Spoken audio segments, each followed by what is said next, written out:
morning, good evening, good afternoon, welcome.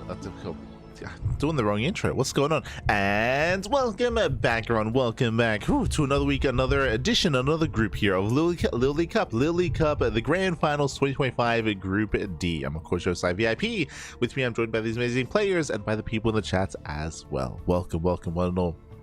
I may have just woken up, so I'm a little God, I'm still looking in, but welcome one and all. If you have any of those, I do apologize last night for not being able to cover the Wardy TV Monday. We did actually have to reschedule.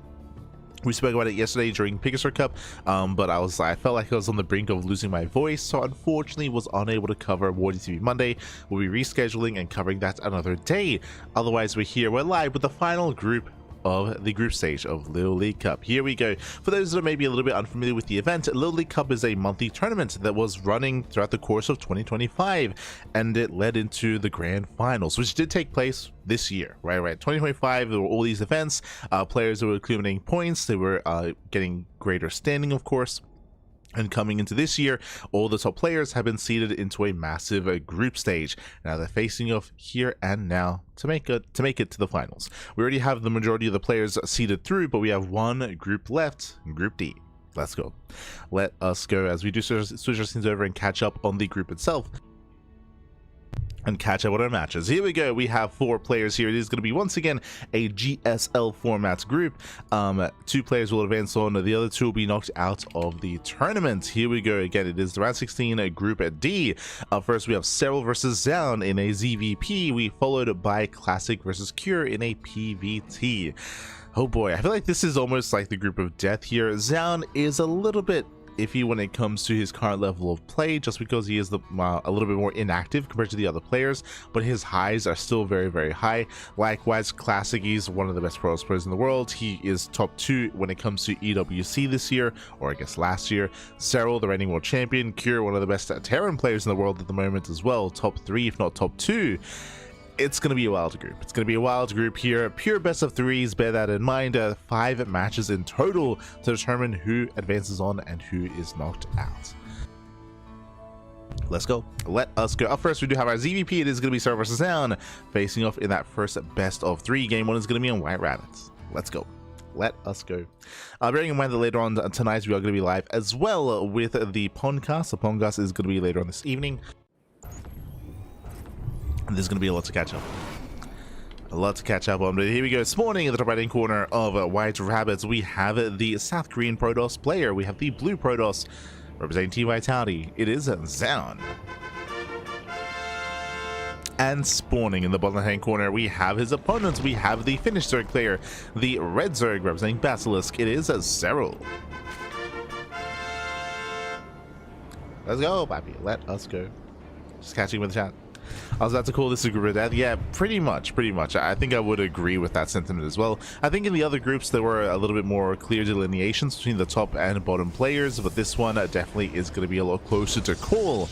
And I'm curious to see how Zoun will adjust his approach. Once again, as we get into this group, Zoun, I'm still recalling his previous series against Raynor in the RSL, and Zoun was hyper aggressive. We saw so many different Glaive builds. I say so many, it was 4. It was 4 different Glaive builds, and Raynor did have a hard time keeping up. He had a hard time keeping up. He had time reacting, responding, defending, and surviving against Zoun, and did stumble his way through that series. Likewise, we have seen several fall to Glaive Adepts as well, whether it's to Classic, whether it's to Hero, so we'll see if Zoun embraces that here and now, or if he goes for a different approach. You know, this is what, a couple of months later after the fact, after the series against Raynor, and we'll see how he does kind of adapt, how he does adjust. Likewise, I'm sure that Serral was watching that series during the RSL. I'm sure he was watching Raynor's matches, so I'm sure that's also going to be in the back of his mind.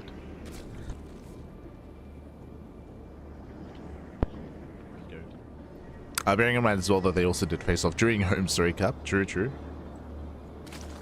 But now though, Hatch Gas Pool going to be opening up. Well, actually, never mind. I was in my mind, I was thinking that they were in the same group, but I believe it was Serral versus SOS.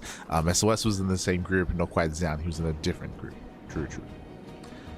But now though, Hatch Gas Pool standard opener here out of Serral. Likewise, Zoun opening up Gate Expand. Everything's looking normal. Everything's looking as it should be. We have the pylon in the main base looking like a Stargate opener out of Zoun.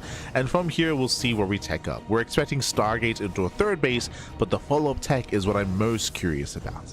Also, welcome to White Rabbit. So White Rabbit is one of the larger maps in the map pool, longer rush distance by ground. If Serral wanted to be aggressive and wanted to be more in the face of Zoun, it'll be a little bit more difficult on this map. Against Serral, he has been known to be aggressive and to even go for all-ins in ZVP. We saw that in his series against Classic as well. The idea that Serral does macro and only macro is something that was applicable to Serral a couple of years ago, right? I want to say 2024 or 2025, and now coming into 2026, Serral, he's a little more of a well-rounded player that is willing to cheese, that is willing to be aggressive, that is willing to be hyper assertive here in all matchups. He's a changed man. Still known for his macro for sure, but again, more willing to be cheesy if need be, to mix it up. Oh, hello. Meanwhile, that's going to be a Void Ray opener. Okay, so Stargate, none to Oracle, but into Void Ray. Zoun is going to be hunting down the initial Overlord. You can see the rally immediately towards the natural, and the goal is to hide the tech. Hide the follow-up, and make sure that Serral is unaware as to what's going on.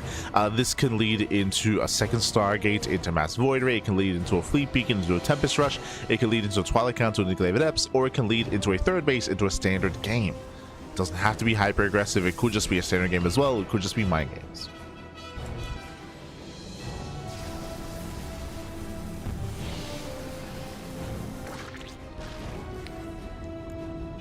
Clear. Now we have proof that Light is Robocaster totally running on the script.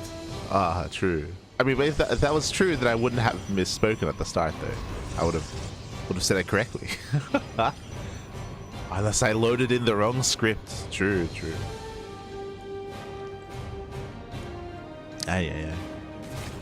But now the Void Ray is revealed, does catch a couple of lings, does hunt down the initial Overlord as Zoun is expanding. And again, what do we go from here? That is an early Twilight Council. Okay, so early Council. So far, this does look like Glaives. It looks like Glaive Adepts. We did assume that at the start of the series. If you remember, we were harping on the fact that Zoun did Glaive. Oh, never mind. That is not Glaives. We were harping on the fact that Zoun did Glaive Adept the hell out of Raynor previously, but no, this is an early Forge. Glaive Adept just does not coincide with Forge. So this looks like early charge. Looks like an early charge build. But we'll keep an eye on Zoun. Often early Blink doesn't come with an early Forge. Usually you delay it. But no, there it is. Blink is on the way. So early Blink, early Forge. Based on the timings here, it does mean that Blink is going to finish very early. It means that Zoun can be aggressive and assertive very early as well. And I'm curious to see if this leads into an 8-gate. So we'll see if Zoun takes his gases at the third base, and we'll see if he throws down extra gateways. We'll see if he goes for a 3-base all-in. So Zoun, he has my attention.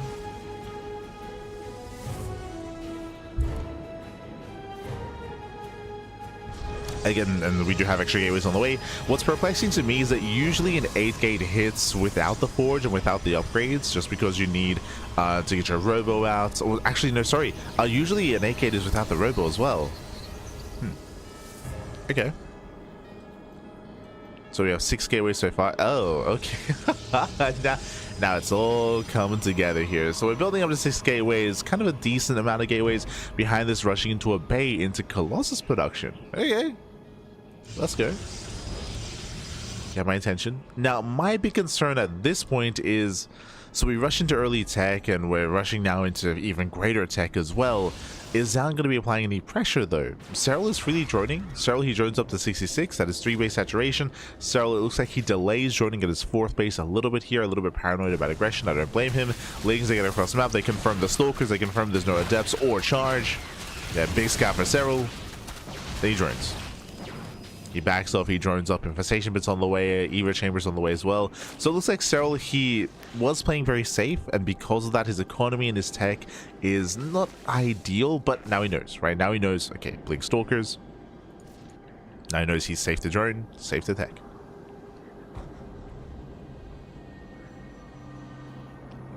As Serral, he was playing a little bit overly safe by delaying his Evo Chambers and investing into all these Zerglings.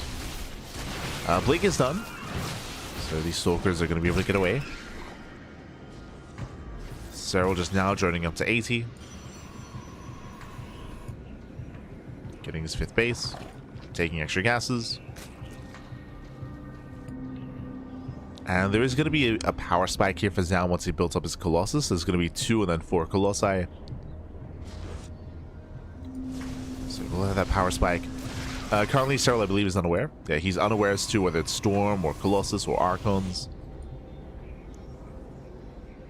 But now just focusing on his Ling Hydra.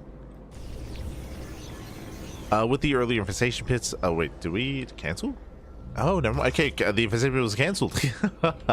Going double upgrades instead. Interesting. Okay.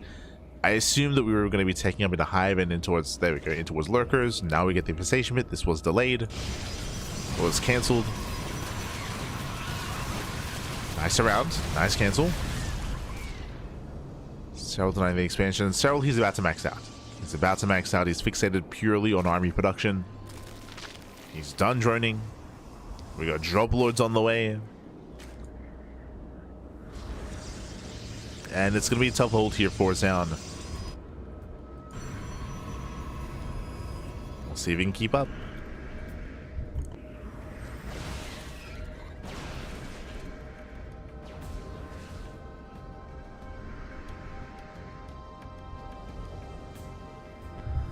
As Zoun is posturing, Serral was maxed. We have Ling Hydra towards the left, drop lords on the right. Zoun does decide to push, actually. Serral can set up for a surround. Where are the Banelings? Okay, so it's going to be pure Ling Hydra. Only 2 Colossus. We have a 3rd Colossus coming in. Stays right behind this. Zoun, can he pull this off? Although this will come down to the stasis. Hopefully everything's okay. Yeah, Serral collapsing in. Yeah, it does collapse in. Does get the full surround, and yeah, he's gonna get the surround here. Stalkers are going down. The Colossus, can they hold their own? Up the Hydras, they barely break through. Yeah, just barely. The Prism is gonna be denied. No warping. Colossus falls, and with that, Serral, he will clean up the entire army. Ay. Yeah, just a brutal surround here. Zoun will lose everything. He could not afford this. And Serral can just keep pushing. He just keep on pushing, keep on going. He doesn't have enough reinforcements left over, unfortunately, so he has to back off and regroup. There is no Lurker 10, so he can't really tech up into high-tech Lurkers, but it's fine. He can just remax. He can just rebuild, remax. It came down to one big push. And Zoun, he can't recover from that. I mean, he's making 2 Colossus at a time, and that will help. But that was such an expensive army for Zoun. Losing 3 Colossus, 29 Stalkers. The Prism as well. True, now we can drop. Now we can go for the drop. True. The army loads up.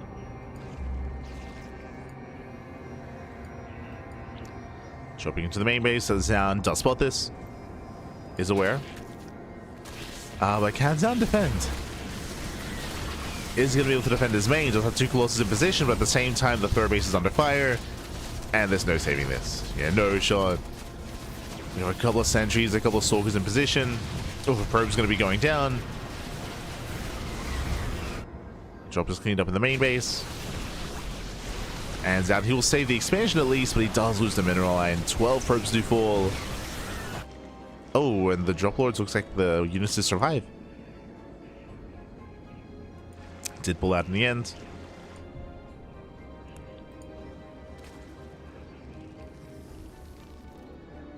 Did survive. Now the Hive is done. We have a couple of safety Vipers. Yeah, 2 Vipers so far.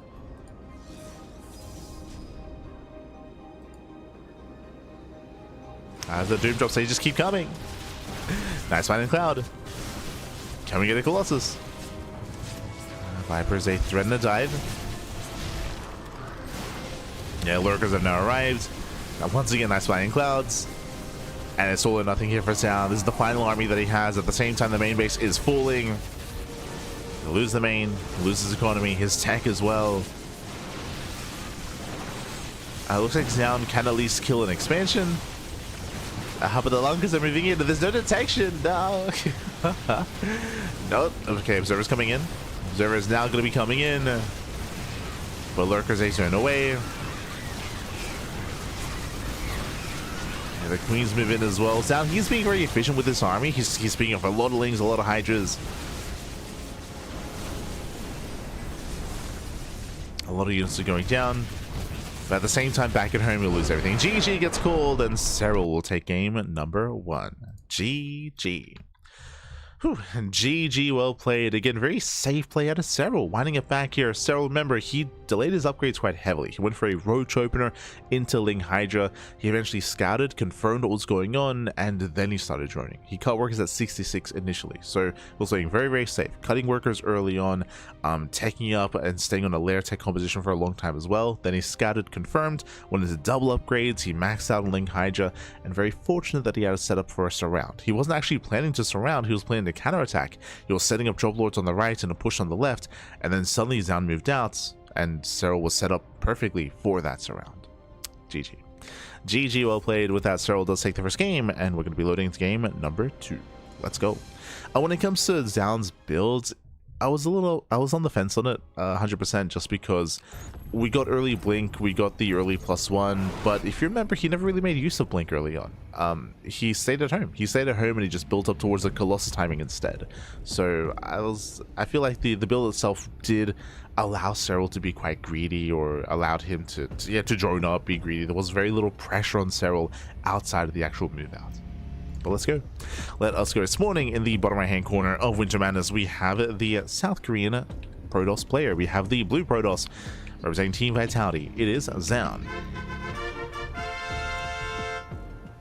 And this morning in the top left hand corner here of Winter Madness, we have the Finnish Zerg player. We have the red Zerg representing Basilisk. It is Serral.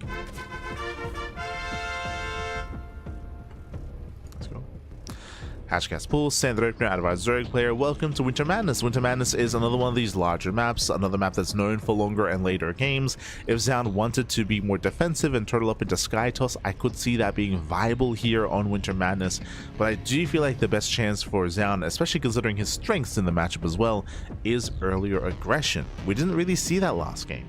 Yes, we kind of led into this like 3 Colossus timing, and that's true, but at the same time, in the lead up to that, Serral was left to his own devices. So he was left alone, he could do whatever he wanted, he could drone up freely. There was very little pressure on Serral. So I'm hoping we do adjust.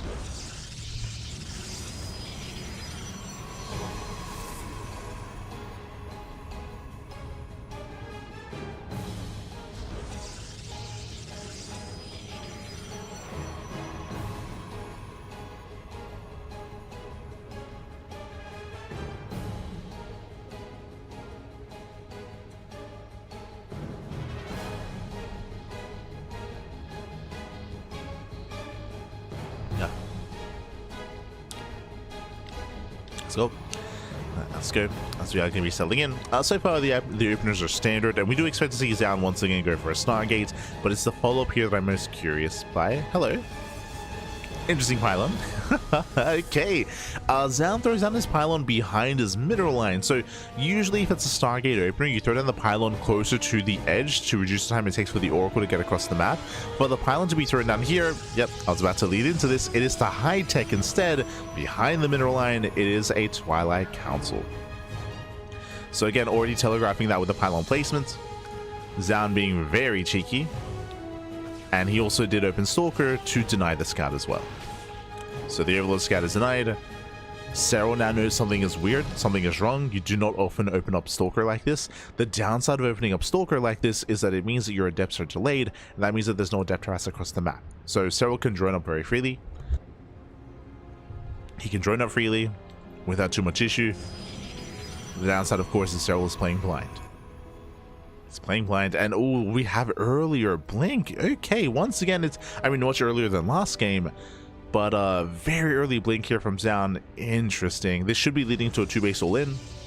Just a straight up 2-base all-in with mass blink stalkers.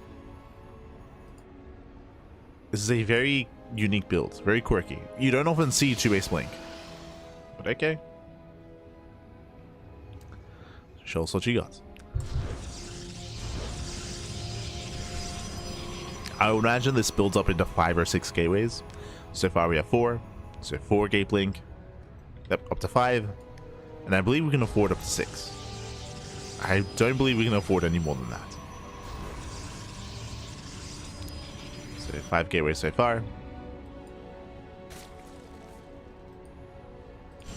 Oh, there it is. 6 gateway. So 3 here at the natural and 3 in the main. 6 gates in total. I believe you can also reinforce with slow lots as well, which can be quite effective. Safety roach one out of Serral, very safe. Doesn't cut corners. Again, Serral, he has no idea what's going on, and I would imagine that in the back of his mind, he's thinking Adepts, right? He's thinking Glaive Adepts, or he's thinking Dark Templar. There it is, spores on the way, just in case it is DTs.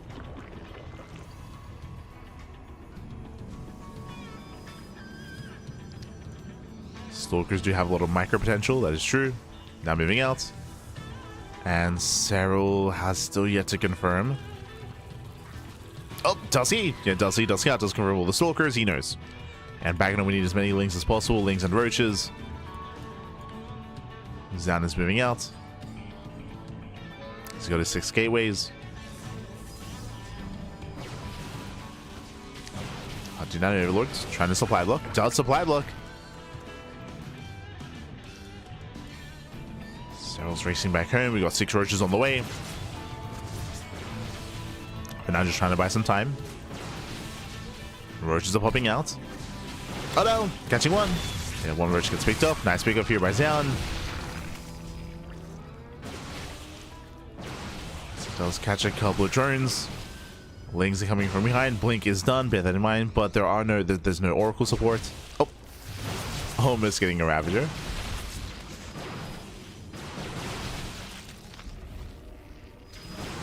Almost.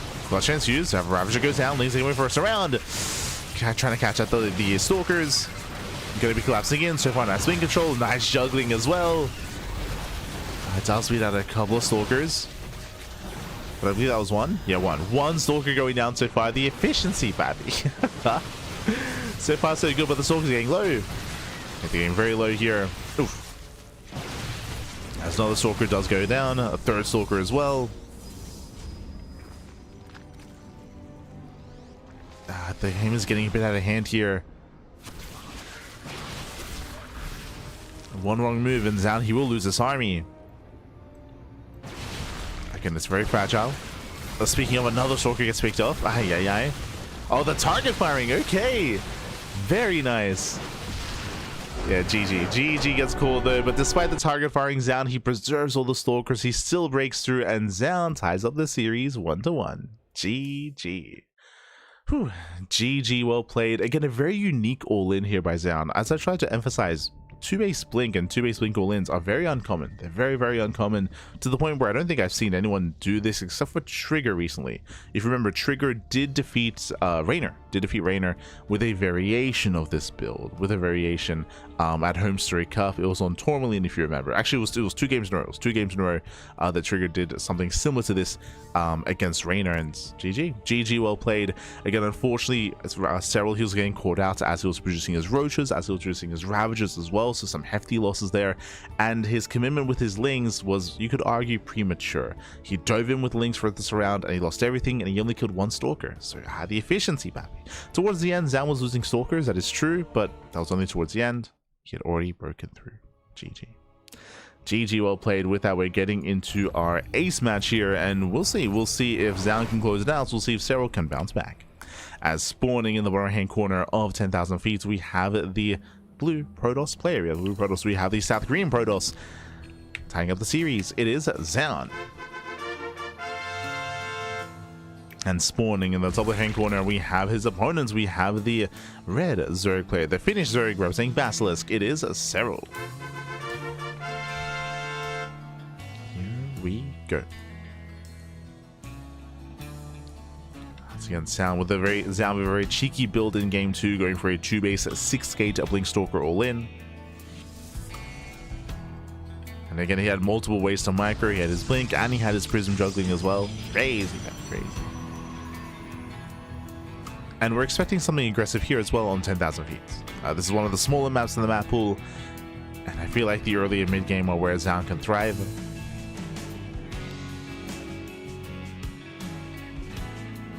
Let's go.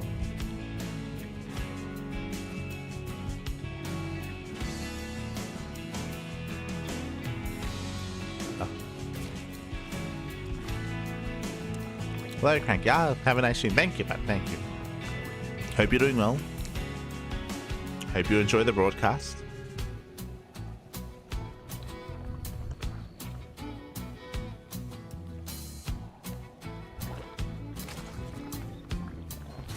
Yeah. We're wearing our GG well played. What do you mean?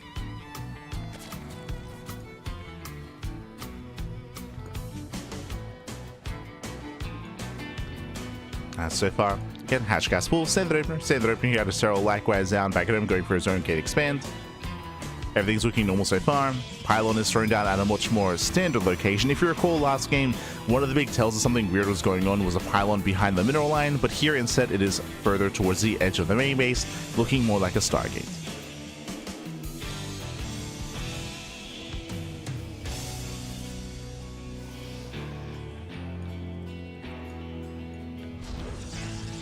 Speaking of Stargate opening out of Zoun.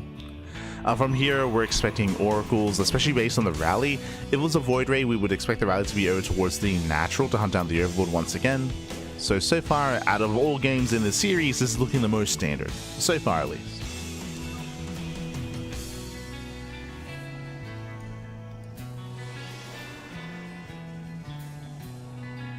Saying too many times? I honestly don't notice, but sure. Oh no.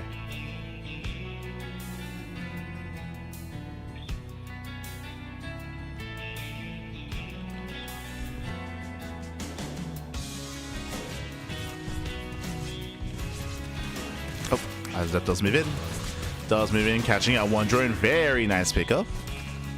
As Zoun does pull away.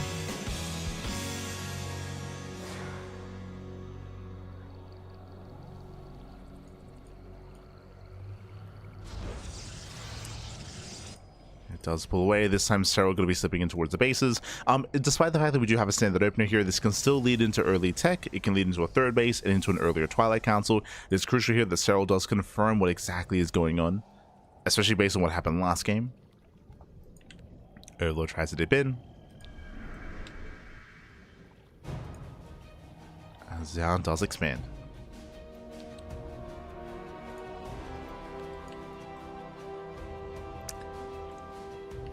Serral getting eyes on gases.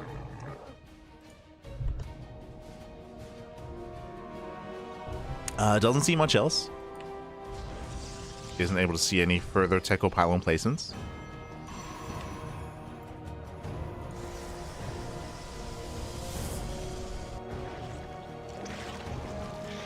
Now just droning, saturating. Third base has been thrown down.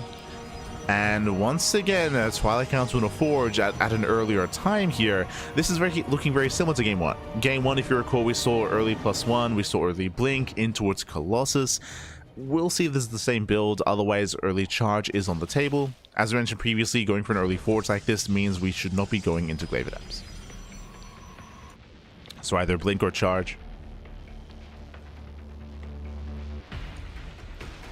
Both oracles move out, they can one-shot drones, getting 1, 2, 3 drone kills.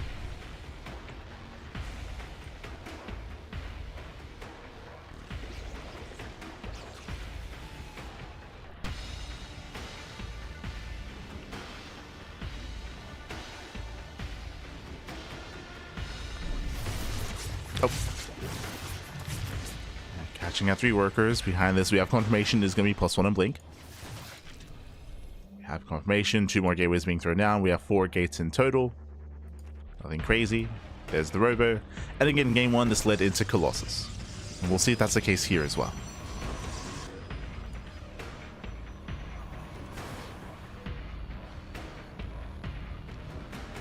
Now, if the plan is to build up into 3-base Colossus and to push across the map with 3 Colossi again, I do think it's going to hit stronger here on 10,000 feet, something that we didn't get to at least talk about here, but this is a small map. It's the smallest map, or I should say the shortest rush distance map in the map pool.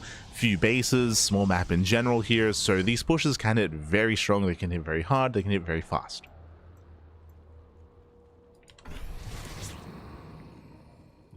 There are pros and cons when it comes to being more defensive here, but Serral is taking up faster than last time.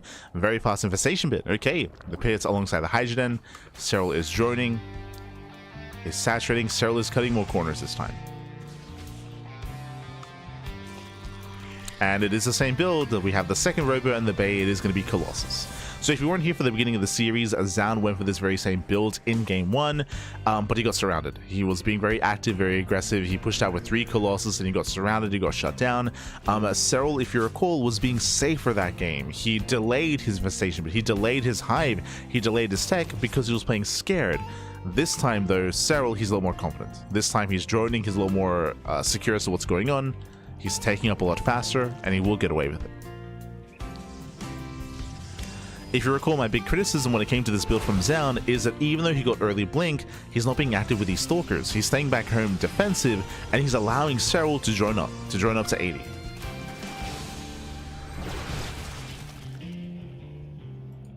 Speaking of Serral, he does have 9 more drones on the way, building up to 86. So 86 workers, a faster lurker den this time. Faster hive, faster vipers. Serral, he's perfecting his army, and this time he won't have to rely on a surround. Zoun finally being active with these stalkers, clearing up some creep. Oh, Stasis goes off. Zoun is setting up for his push. We mentioned earlier, but the rush distance by ground is very short, and it won't take long here for Zoun to move out across map with those Colossi, but he has to wait. He has to wait, and in doing so, there are going to be lurkers available. Now, these are going to be lair tech lurkers. Bear that in mind. First Viper's on the way. It's going to be close. Yeah, it's going to be a clutch. Never mind. I was like, it's going to be a clutch timing, assuming that Zoun will be moving out with 4 Colossus, but the answer is no. We have a Fleet Beacon, a Stargate, a Temple. Gee, we're throwing down all the tech. Temple Archives as well for Storm, and building up into Sky Toss. And this means that Serral, he will get away with not just Hive Tech, but also the Hive upgrades. Lurker upgrades are on the way. There's going to be a window in time where Serral can hit with lurkers, with Hive Tech lurkers, before Sky Toss is really a factor. Ay, ay, ay. And again, Zoun's just being so passive this game. We had that one move out with Stalkers, and that's it. And it really just cleared up creep.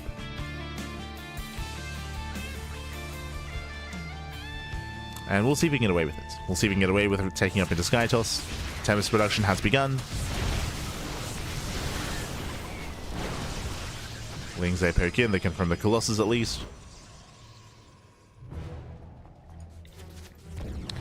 Now, on the one hand, I would say that trying to break a turtling Protoss player on 10,000 feet is very difficult. You can see here that the 4 bases are very centralized. So unlike on other maps, you're typically more spread out. But here, all 3 bases, or your 4 bases, are all close together. They're all close together. So the army can easily respond to the 2 attack paths.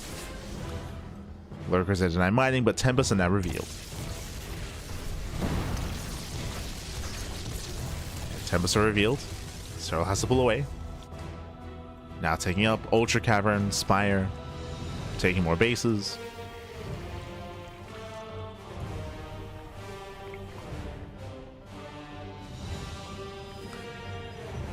I do appreciate this out of Serral. He's not taking this lying down. He's not going to play passive. We do have some drop lords on the way. This is a really good way to make use of this army. Right now, Ling Hydra Lurker is going to have a hard time breaking this entrenched position. Drop lords are a way to bypass that. So we have our 6 drop lords. Getting ready for the dive. At the same time, lurkers moving in towards the expansion, towards the mineral line. But now they're revealed, causing a distraction. They divert the entire army here towards the left-hand side. Lurkers within the range of the mineral line. They do get in. At the same time, here comes a drop. Going for the main. It's going for the main base. Oh, nice feedback. Nice feedback. Denies the Viper. 11 probes going to be going down. Dropping to the main base. There is a reactive warp in. And Zoun, he will defend. Can he counterattack? As Zoun, he will clean up this entire army. Every lurker here is going to fall. There's no escape. No. Is not going to be able to get away. Does trade with the Stalkers. Doesn't get the High Templar. And Serral doesn't get damage in the main. And now it's go time. Like, this would be the time to counterattack. Is there a War Prism? There is. Yeah, there is a War Prism. It's low. Zoun did lose the expansion though. True. Did lose the base. Zoun has momentum, but is staying home. It is staying home here. You could argue that it's risky to push out with this kind of army without too much of a gateway buffer, but remember, there's a recall available. Like, there would be a recall available. You can move out, even just to deny creep, right? Just to clear up the center of the map, deny creep, or even deny some of the fringe bases. But Zoun does stay back.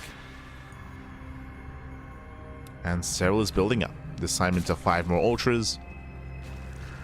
Into what should be Corruptor soon. They're just now getting a second Spire. Building up more upgrades, going for another drop.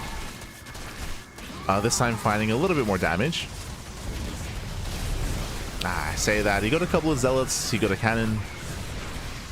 Not much else.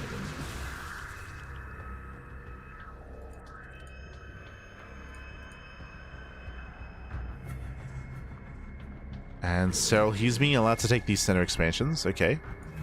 Taking bases, more drop play. Looks like Zoun is now pushing out. He's maxed. Now, the scary thing about being maxed out as a Protoss player in this position is that Zoun can no longer reactively warp in, right? He's maxed out, so he cannot warp in back at home defensively. That may be a concern.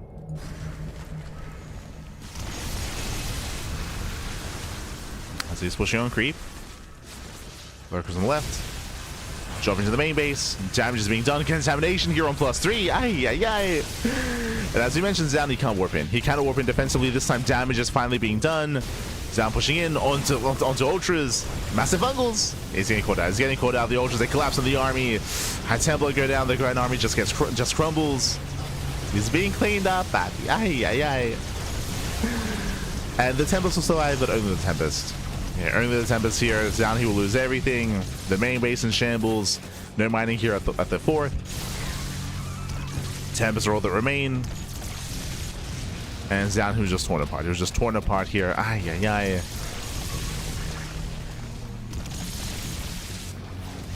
This is often why some top Protoss players do actually intentionally leave supply to warp in. They intentionally leave supply. At the same time, Zoun could have recalled earlier. He could have respected this a little bit harder. Alas, did not.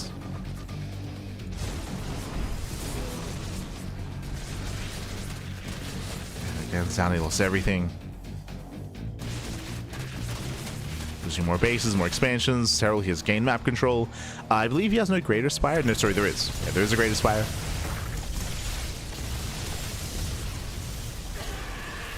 Although he's fine, he's content here with Corruptor Ultra.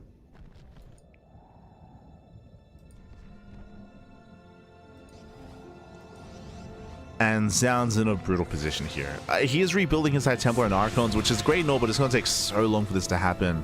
It took so long to max out initially. And here come the Broodlords. Here come the Broodlords. More drops into the main.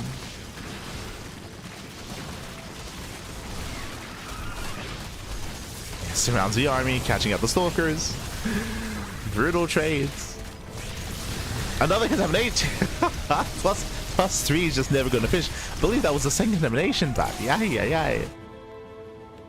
Feels +3, man.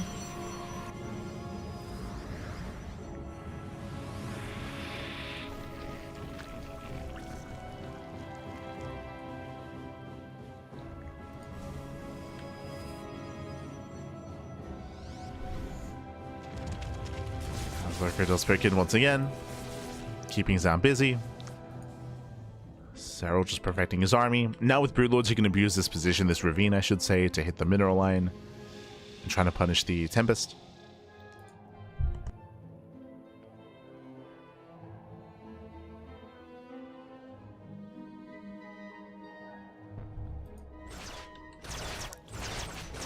And try to punish. As we built up more Broodlords, we need less Ultras. Here they're being thrown away.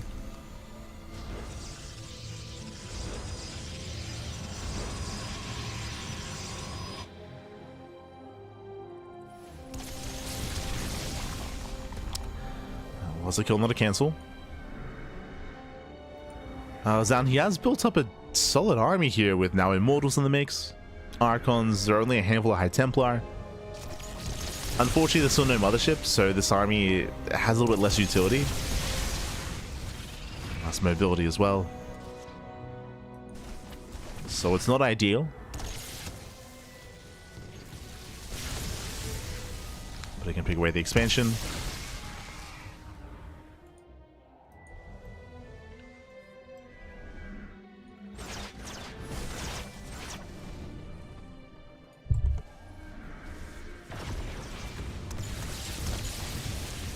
Again, Zoun has to be so careful here. He's pushing into a field of infestors. There's 7 infestors ready for their fungals. Neural is resource as well. So Neural can be a factor.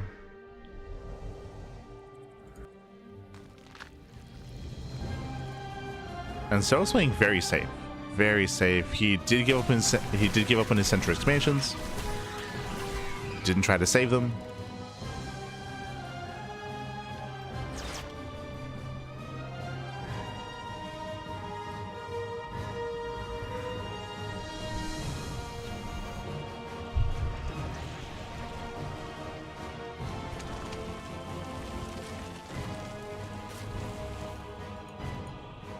And on the one hand, the switch into Broodlord Infestor did give Zoun a lot of time to regroup and rebuild. That is true, but Serral has kind of perfected his army. Like, this is what you want at this stage of the game. Broodlord Infestor, Ultra Viper. You could argue maybe an extra Viper.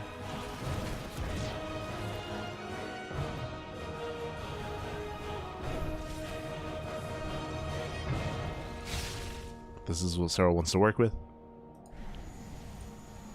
Mothership is now on the way.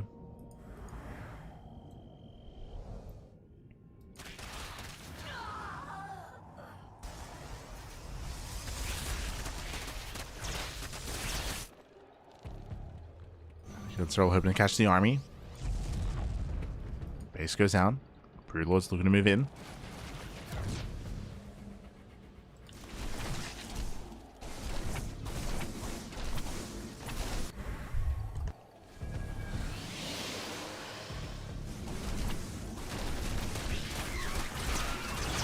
Now, when it comes to Zoun's setup here, he likewise has to be very careful with how he maneuvers.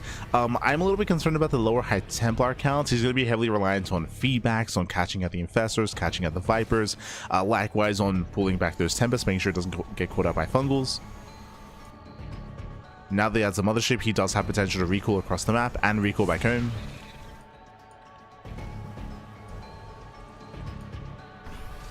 Likewise, he has Cloak.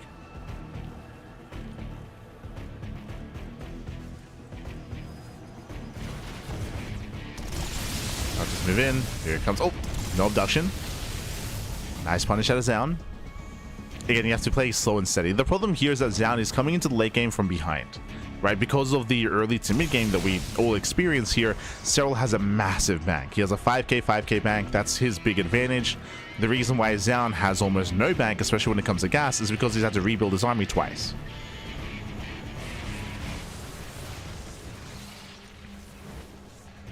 And that's why coming into the late game, Zoun is at such a disadvantage.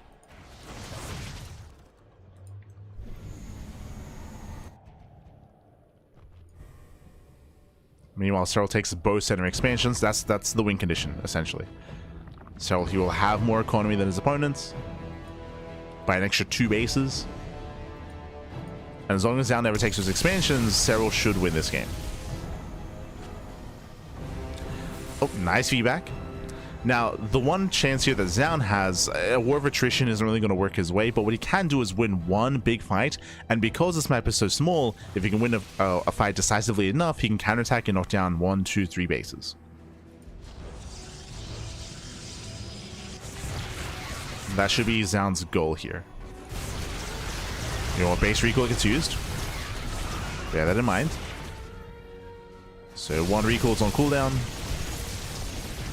Center hatchery does full.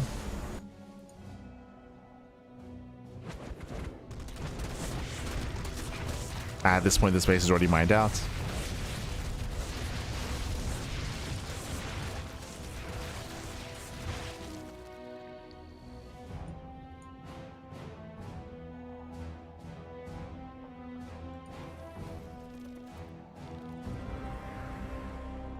Oh, Zoun's out of position. Uh-oh. Zoun, he will lose his expansion. Remember, recoil's on cooldown. We're base trading. Okay. Aye, we're going for the base trade. Zoun, he will lose bottom left. At the same time, he's pushing top right. We're trading bases. Assuming we do, never mind. Serral turns back around. He turns around. Internally, Serral should understand as well that this army cannot recoil back home. A little bit messy. Okay, catching up the army. Down, he picks off top right, turns around, and he will make it back home. Whew, okay, does make it back. Again, a little bit indecisive here from Serral. I do believe the Serral could have taken down bottom left without too much issue. Looks like he still will. Potentially not.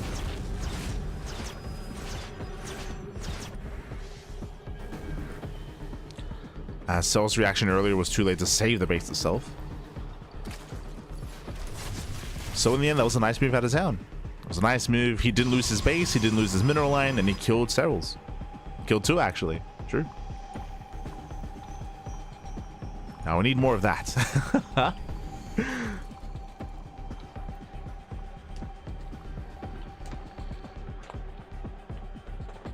As again, it is still very much an uphill battle here for Zoun.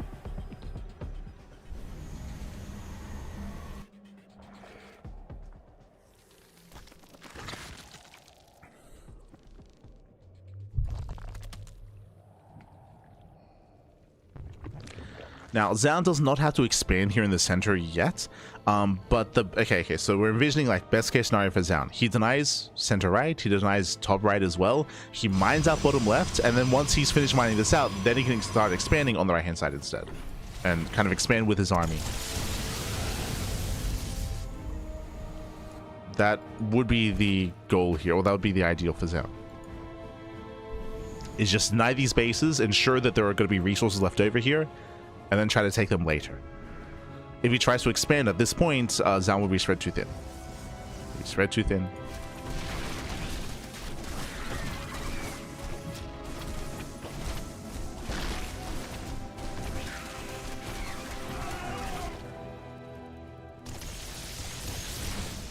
That's a kill, not a cancel.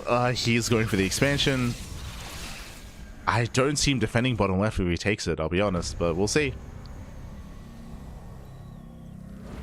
Oh, getting an Archon. Every unit counts. Pays off one Archon.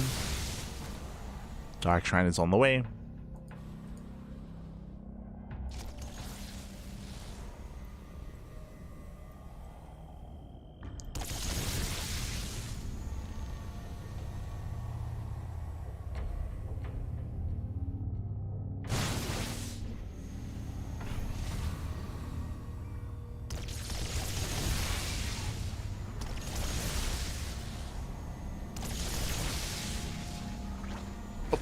As he does catch out the Tempest. Not bad, getting one, getting two. Oh, just one.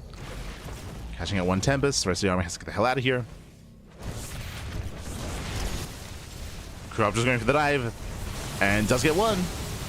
And one, two, up. Three, up to four Tempests go down. Massive pickoffs. Ay, ay, ay. Yeah, Zoun getting picked apart. At the same time, nice feedbacks. Okay. Three feedbacks on the infestors, getting a fourth feedback, storming the army. Decent pickups there by Zoun, but the problem is Zoun, he just lost what? 4 High Templar. And Zoun, he has no bank.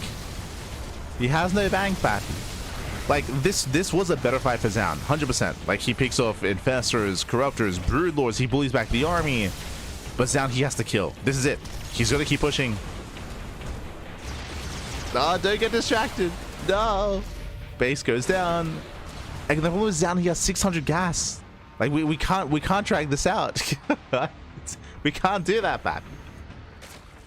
We have no money. Gets one, gets two ultras. Oh, the burrow.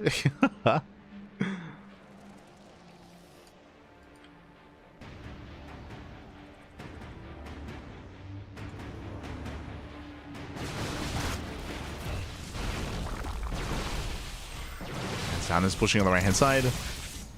Expanding with his army, at least trying to.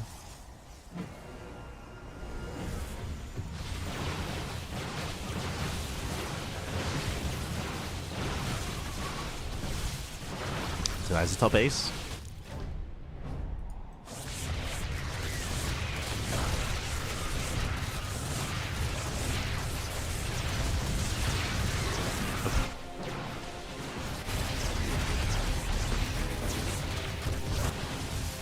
As I mentioned before, trying to expand here and also defending bottom left, it's going to be difficult. Massive fungal on the stalkers. Catching out the army with the chain fungals. Oh my god. Yeah, they're getting caught out. Brood Lords, they dominate. Zoun pushing center left. Let's go. Getting a fresh mining base. Oh gosh. As he moves in on one side, Serral moves in on the other. Zoun is holding though. Okay. Zoun is holding on.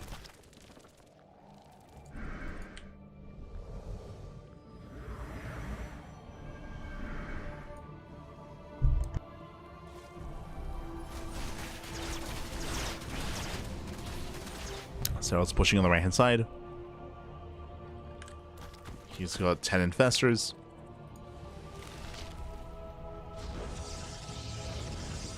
There's no energy for a recall. Zoun is in the center. And Zoun might lose both expansions here. Yeah. Brood Lords to take care of the center base. Ling Ultra towards bottom left. And Serral pulls out.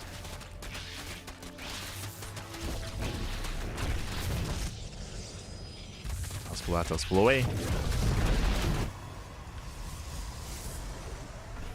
Again, for the most part, what you see is what you get for Zoun. That's been the case for the past, what, 15 minutes?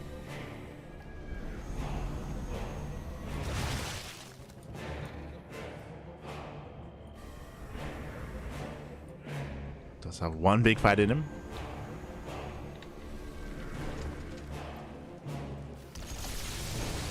Once again, it's going to be on those spellcasters.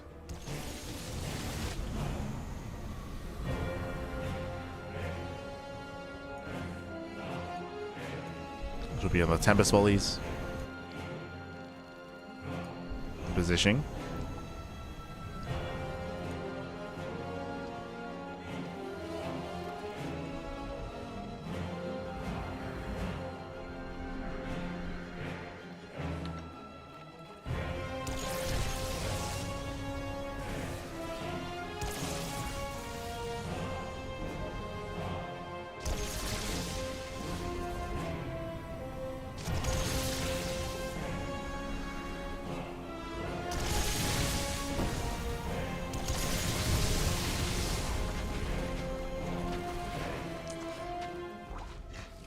Serral tempted to dive.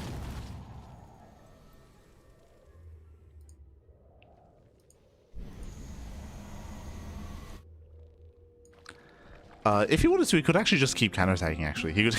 I mean, we'll see, we'll see. It's always risky. Like embracing a base trade. And now he's just keeping up with the army. Does have a harassing force. Zoun rotates to the center. Shows a fungal. Another Templar. Yeah, Templar getting caught out. Massive pickups. Getting 1, 2, 3. Getting all 4 head Templar. Ay, ay, ay. Yeah, no more Templar. We collapse in. We commit to the fight. And with that Tempest, are all going down. Massive fungal as well. Brood Lords just go to town in the army. We're running out of Corruptors, but it's still going to be enough. Yeah, still enough here. Every Tempest falls.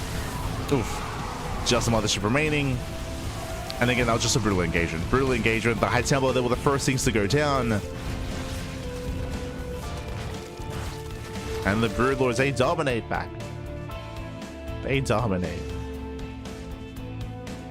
They keep going. God damn it, Serral. As Serral takes another big fight, he cripples the army. And he's going to stay back. He's waiting for reinforcements. He could just keep pushing here, but again, he doesn't know what he's moving into. Send it, Pappy, send it. Believe in yourself.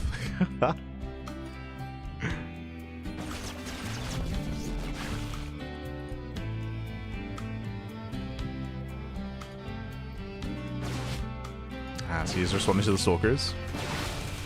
And does pull back, does respond. Once again, Zoun, he's out of money. He does have one base mining, true. Does have a base. Likewise, once again, counter-attacking. Serral this time, though, he should break down the center expansion. And he will. Takes out the Nexus.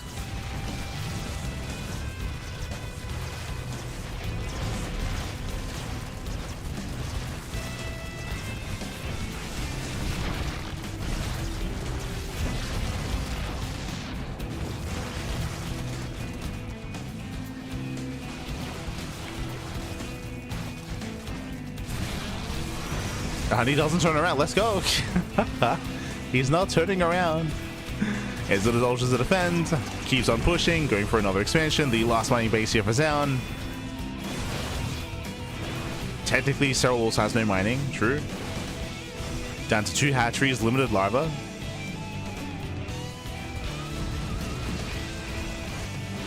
Oh god, oh, the move command. Oh Jesus. As we throw away every single infestor. Serral, calm down.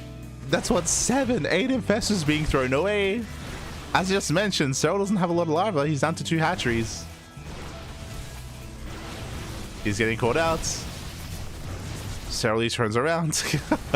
It's going to be a messy end to the game here, but once the Broodlords arrive, he should clean this up. Should be able to clean this up. Despite that, still losing expansions. Production's being camped. We're getting messy, Pappy. Very messy. ¿A dónde está Ronaldo? There we go. As now Serral can just focus on the main fight. Land the chain fungals.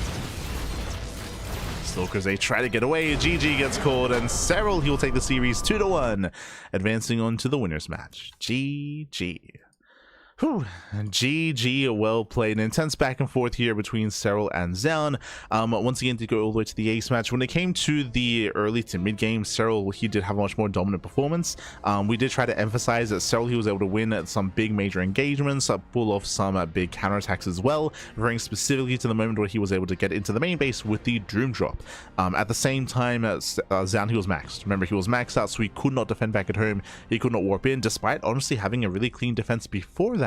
He failed to defend in the aftermath. He lost his mineral line, he lost his base, he lost his army as well, and that did happen in 2 big moments, and it meant that Zoun, he had no momentum. So even though we did end up in a 30-minute game, Zoun, he stumbled his way into the late game. Once he got there, I was impressed by some of his moves, by his rotations, his arm rotations, his main army fights as well. If you remember, he did win like what, two big major engagements and was out positioning Serral.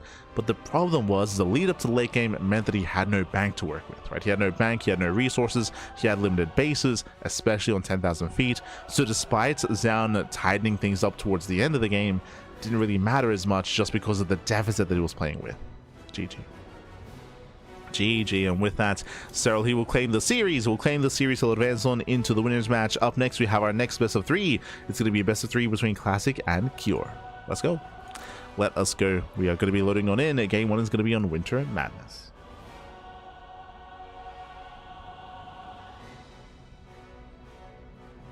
Just trying to catch up.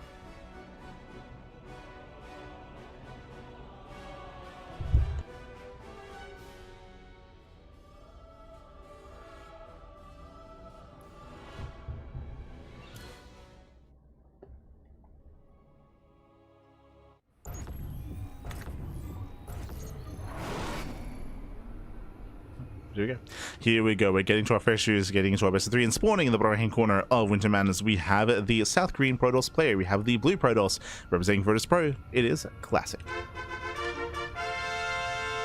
And spawning in the top left hand corner, we have the South Green Terran player, the Red Terran representing Team Liquid. It is Cure. Let's go.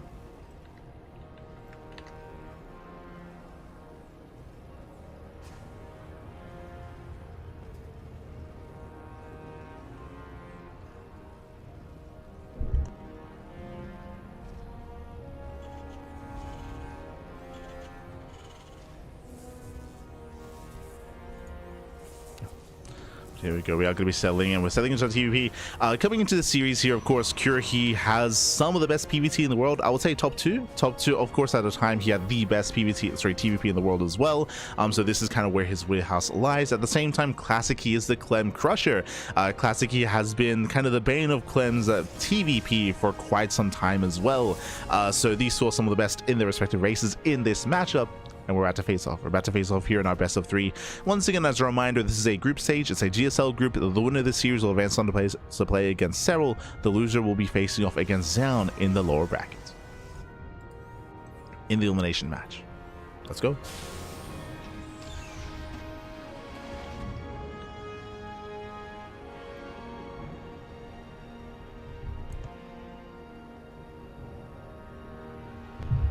Here we go. For the time being, Cure going for an economic opener, going for a Rax expand, single gas opener out of our Terran player. At the same time, Classic back at home going for his own standard opener as well. So far, so good. Now, when it comes to Classic's PvT, he typically does thrive in the mid game. In the mid to late game is where he does play at his best. I would say that the early to mid game is where we could see players like Cure take advantage of him. We'll see. Cure has been exploring a lot in TVP. We have been seeing a lot of mech out of Cure. Oh, as he is going to be opening up Concussive Shell.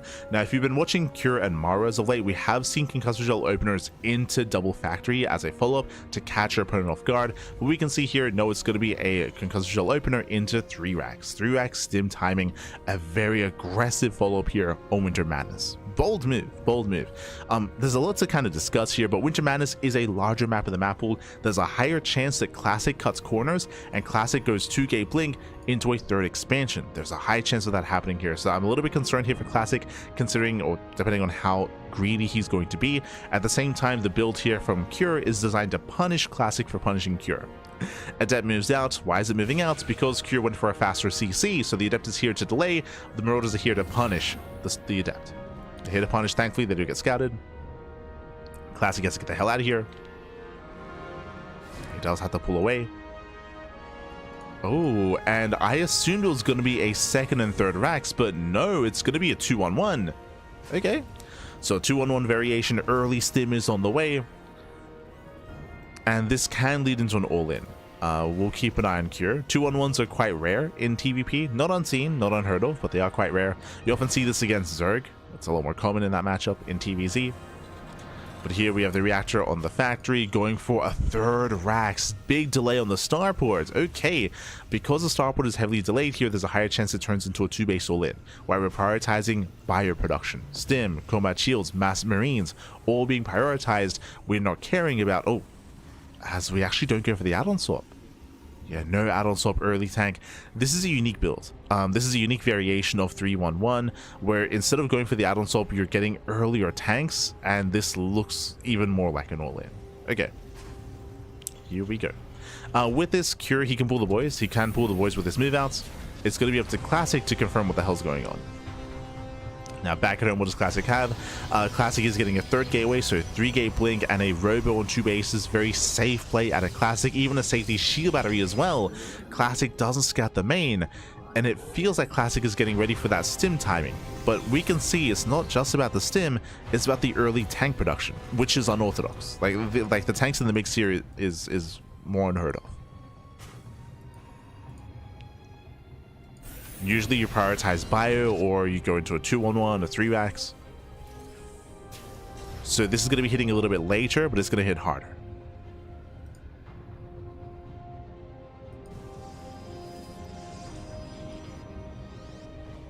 Oh boy. That's Classic going for the bay on 2 bases. Big delay on the 3rd expansion.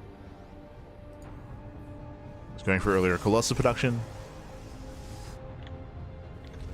And fun fact, rushing into Colossus in such a way is ideal against these heavy bio compositions, whether it's a 2-on-1 or a 3 racks. Against something that's more tank heavy though, it's not going to be as potent. Cure checking the 3rd. I'll see the research. And we're waiting for Cure's move out.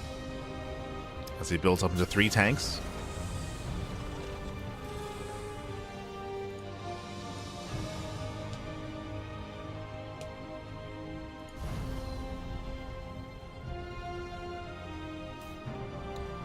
Sim is done. Now getting into combat shields. Almost complete as well. Ooh, does get a third CC. But again, there's just so much damage output here available for Cure. We're still waiting for the move out.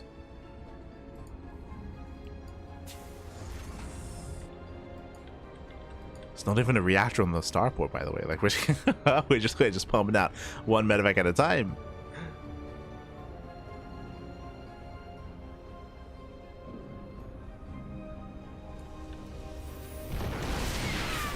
Classic does face check, gets punished. There's an observer that can spot the move out.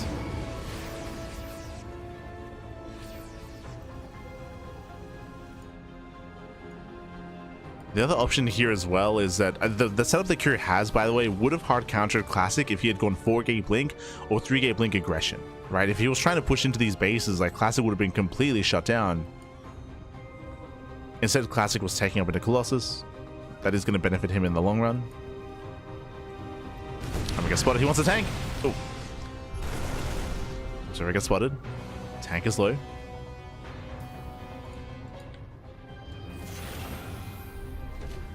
Head up checking for the third base. Cure does move out. I'm gonna get spotted. Cure doesn't notice. Yeah, looking for the army. The two Colossus collapsing on top of the tanks. Gets one. Yeah, one tank goes down, he gets one, he gets two, he gets all, 3 tanks immediately, 1 tank volley goes off, but Curie has to get the hell out of here. A massive catch for Classic. Yeah, massive catch, drop into the main base, there's a defensive warp in, and Classic completely shuts this down. Oh, catches out the medevac, but the Marines, they hold their own, oh my god. Okay. So 4 Stalkers going down.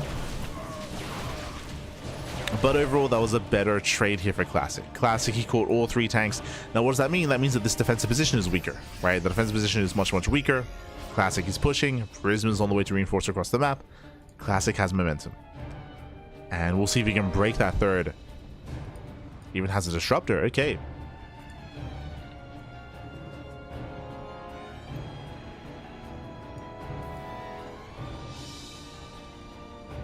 Meanwhile, as we speak, here he's getting into reactor Viking production. Second starport's on the way.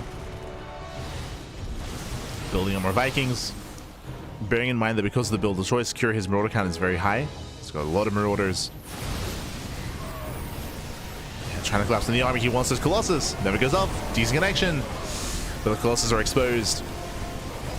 Yeah, Cure trying to break through. Looks like he barely will. Takes down the Prism. Takes down the Colossus. And can he get the Stalkers as well? Oh, he can. It just shuts it all down completely here. Now Cure, he does lose 15 SCVs in the process. He loses his entire mineral line. We gotta go. We got a counterattack.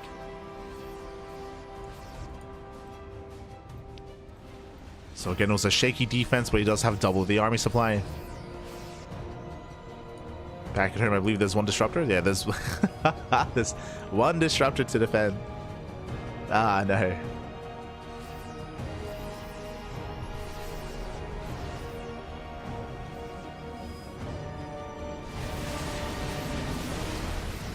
Oh. He grazing the army, catching out a marauder. The army does stim in. Trying to break through those zealots. And he slowly is. Yeah, Zealots are falling. Vikings, they do land as well. It's still a very close fight. But Classic is running out Zealots. No. Yeah, he does run out. The Nova does connect. Barely does connect towards the end. And Classic holds. Whew. Classic, he holds on. Catching at the Minimax. Zoning back his opponent. Behind this, Classic, he's on 4 bases. Ooh, Classic overextending. Has to calm down. He's out of Stalker.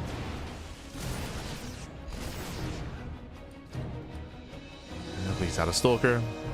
Cure force back home. And as it all settles, it's been a very chaotic back and forth. It's been very, very chaotic here.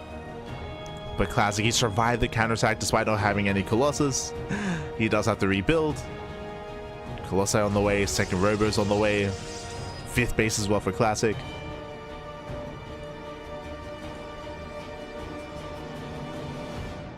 As he's recovering. He's recouping. Seeing the turrets being thrown down here tells us that Cure, he's going to back off. He has to slowly build back up as well. The game is slowing down. After a very chaotic mid-game, the game is slowing down from here. Yeah, we have the Ghost Academy on the way, eventually into the Fusion Core. Like Cure, he's teching, he's saturating, he's macroing.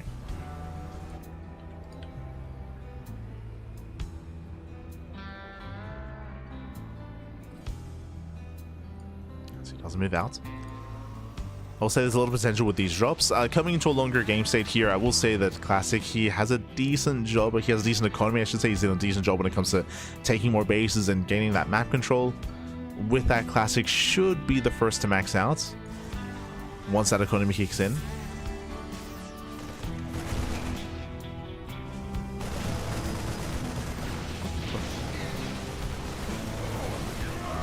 And job is being shut down.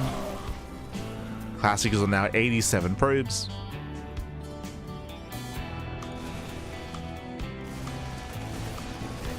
And that economy should soon translate into the army. He's taking more bases. He's not stopping. Wait, what? Classic, he's on 92 probes. He's making 5 more. Classic, we gotta calm down. We gotta leave some room for the army. 97 probes. In PvT, this is hurting him more than helping him.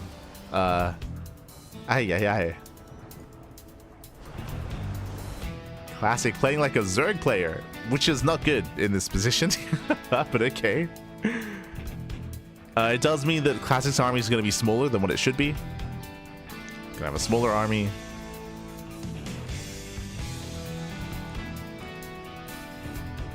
And Protoss armies tend to be on the small side to begin with as well. Rotate towards the left-hand side. Cure gonna react, gonna respond. Nice, very nice. No, 14 SCV kills. Aye, aye, aye. Meanwhile, Curie sims in. Sims in. Nice blitz. Does take one over to the face. Does catch out one of the Colossus. He should get both. Disruptors, they rally into the army. More Disruptors going down. And Classic, he's going to be losing almost everything here. But it's okay, he's got 100 probes. Kappa. God damn it. Yeah, as the army just crumbles, Classic is making 3 Disruptors at a time. At least he's trying to. Bases are going to start going down. Again, Classic, he has a massive bank, but he can't really make much of an army here. As he attempts to sell a run-by. Curie, he has an army back at home. Stalkers, they counterattack, and Curie doesn't care. Yeah, he doesn't care. He's just going for the kill. The Neva! No! He's not paying attention! Oh my god! Clutched in. One over connects. One over connects. He still breaks through. The pylons are going to be going down, depowering everything at the natural. 0 Disruptors now on the way. Purely a gateway army. And this may have just won the game. This may have just won the game here for Cure. Waddling into the main. Going for the production, going for the gateways. There's an army across the map. Oh, Prism goes down, denies the warp in. Massive pickoff. Este Cure. But it's okay. Classic, he still got 73 probes. He saved them. God damn it. Yeah. As the main base goes down, attempts to repower those robos are going to be depowered once again. Back at home, Cure defends. And Cure attacks. Now, Classic, he's trying to replenish and rebuild all his production buildings. So we have robos, gateways, bays on the way. Everything's being thrown down once again. As a Classic, he's trying to macro out of this. Now, what's scary here is that this can work. Cure, he has 12 SCVs. Cure, he has no economy. There is no economy here. If we can warp in an extra wave of Stalkers, extra wave of units, the Colossus up and running as well, like potentially Classic can amass an army. But the problem is that Cure, he's not giving him time. Yeah, he's not giving him time. He's stimming on in. He's rushing on over. Colossus on the way. Colossus gets denied. There's one. There's going to be one Colossus left. But it's on its own. Yeah, it's on its own. It goes down. The production is not given time to build up. GG gets called, and Cure takes game number 1. Whew, GG. GG, well played. Again, a very intense back and forth here between Cure and Classic. They both had their moments. Winding it back, I still want to emphasize Cure's build. Like, Cure, he had a really odd build, going into early concussive shell, into a second racks, into a factory, into a third racks, into early tank production as well. I do stand by what I said at the time, that it does feel like he was trying to hard counter aggression at a Classic. Like, if Classic was going into 4-gate blink or 3-gate blink aggression, then I do think that that Cure would have just snowballed out of control. But Classic instead played very safe, very defensive, going into 2-base Colossus before expanding and getting a 3rd base. So very, very safe play there by Classic. Then we had our back and forth. Things looking very intense for both players. Classic at one moment did lose all his Colossus, built up disruptors, mass expanded, and again, even though Classic had a massive bank, he didn't really have much supply to work with, and we saw just a really awkward push and awkward move out of the Classic, losing everything across the map and everything back at home. GG. GG, well played. With that, Cure, he will take a lead in the series, and we're going to be loading into game number 2, going to be loading into Ruby Rock. Let's go.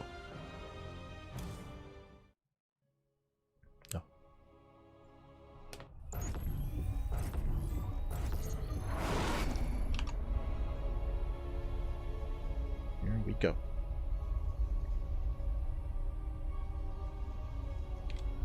And spawning in the bottom right hand corner of Ruby Rock, we have the South Korean Protoss player. We have the blue Protoss down in the series. We'll see if he can bounce back and force the ace match representing Protoss Pro. It is Classic.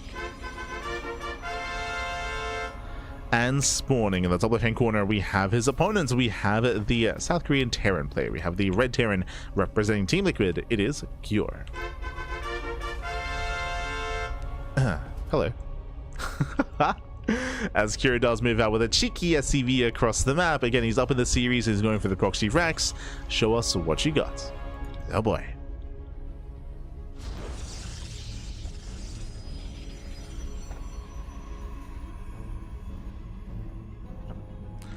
Here we go, the racks is on the way. Bearing in mind the gases are being taken behind this, and I'm curious to see if Cure commits into a proxy tech lab, into proxy Marauder, or if he just opens up Reaper and gets a second racks back at home. Which we would not have seen a second gas for that, to be fair. Probe does move out for a probe scout. Classic does make his way across the map.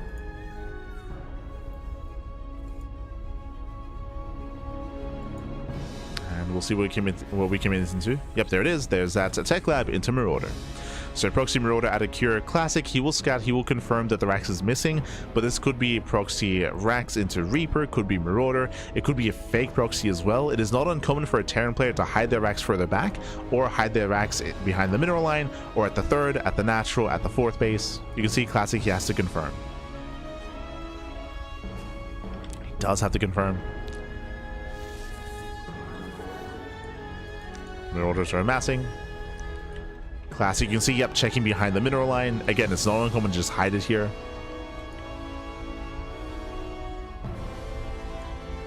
As we're going for a factory back at home.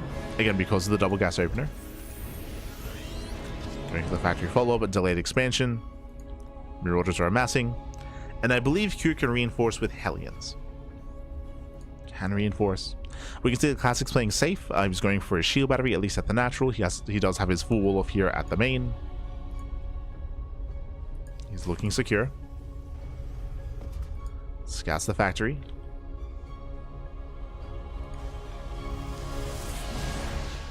Battery is done. Roads are revealed, getting a second battery. So far, good reactions out of Classic.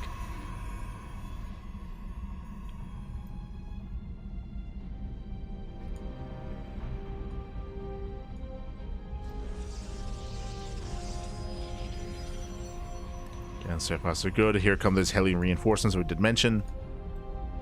Cure, he's rallying across. Classic is getting a safety robo. Good call. Does laugh for immortal production. Doesn't want to get caught out. Remember, there is no blink. If Classic overextends, he will lose the Stalker. Speaking of... Oh! Doesn't quite commit. Yeah, batteries are within range. Hellion does not slip past. Very nice force field. Classic. Does force field in time, and Classic holds. And Classic holds, Classic defends. Classic now has a greater economy, has a natural up and running. Kura's own natural is late. And so far, this wasn't worth it. So far, this was not worth it. Again, Classic, he did blindly play safe, getting the battery. In the end, does hold, does defend. And it's going to be a shaky early game here for Kura, as he races back home to defend. He's floating back home as well.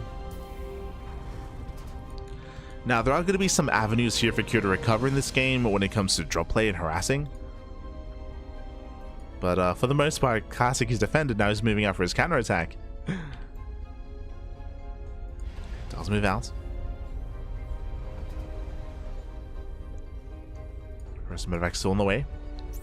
Cyclone getting caught. Oh, another volley goes up. Cyclone does barely get away. Just barely. And medevac is out, so we can of course juggle. Second Cyclone does arrive as well. And Kura, can he hold on? There are just so many Stalkers. Getting one, getting two Marauders. Yeah, two Marauders go down. A Cyclone as well. Late pickup at a Kura. And Classic is just snowballing out control, breaking the lock-ons. Juggles the Stalkers. Even hunting down the medevac. Yeah, medevac goes down. Clutch save, takes out all the SCVs, and there's nothing left. There's nothing here. We got a tank on the way. We got a couple Marines on the way, but it's not going to be enough. There's 5 Stalkers breaking into the main. Down to 4. Oh my god. Nice juggling. Yeah, nice juggling, nice control. Takes out the tank. Tank goes down, and Classic, he may just warp it in his face. There's 3 Marines. Oh, never mind. There we go to Viking. Yeah, there's the warp in. The Viking goes down. A little bit messy towards the end here, but Classic can afford these trades. He can afford it. Classic has 48 workers, and Kura is down to 28. As more SCVs get picked up. Classic getting a third.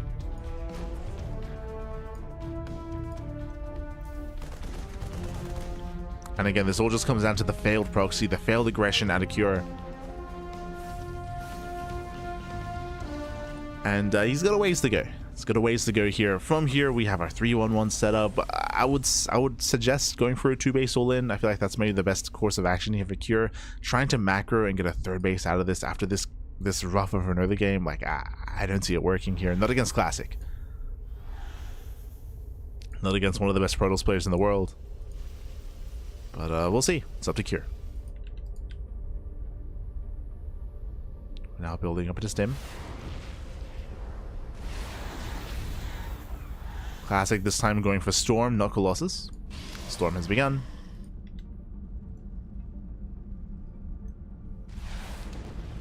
Prism getting caught out. Uh-oh. This is expensive, by the way. There's no more inside the Prism. Yeah, it's going to be a one-way trip. Marines, they respond. There is no Stim. But takes out the Prism. And at least we have a bit of a trade here. Catching up 5 SCVs. 6. 7. There's the recall. Saves the Immortal. Okay. That could have been so much worse. Could have been a lot worse. But Classic, he pulls out.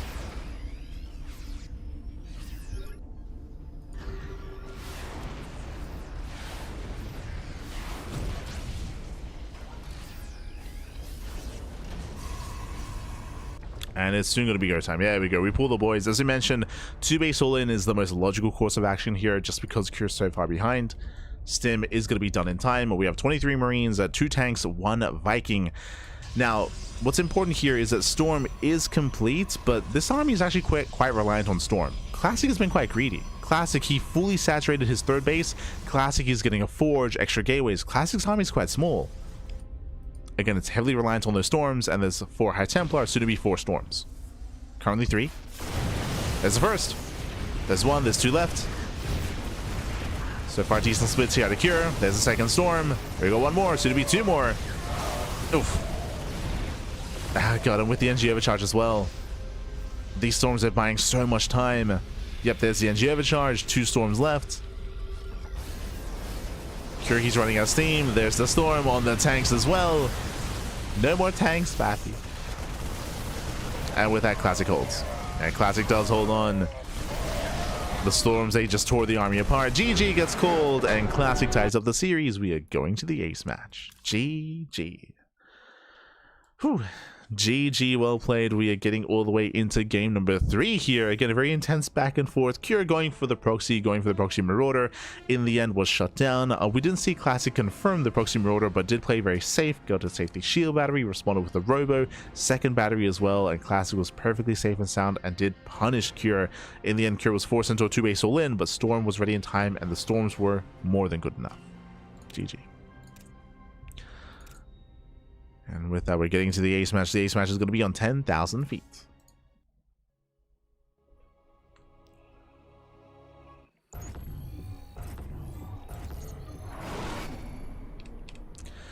Spawning in the top left-hand corner of 10,000 feet, we have the South Korean Protoss player. We have the blue Protoss representing Protoss Pro. Bringing us back, forcing the ace match. It is a Classic. And spawning in the bottom right-hand corner, we have his opponents. We have the South Korean Terran player, the red Terran, representing Team Liquid. It is Cure. Hello. As Cure, he does once again send out an SCV towards the left-hand side, towards the Reaper Cliff. So he's going to be hidden here towards left-hand side. Very hidden location just because of the mineral wall as well. It is very awkward for a Protoss player or for any player to send the worker out in this direction to scout this location. The Rax has been thrown down, and I would imagine that this time it is going to be Reapers and so. I would imagine it's going to be Reapers instead of Marauders, but we'll keep an eye on Cure. As Classic is scouting. Does check the center. Does move out across the map.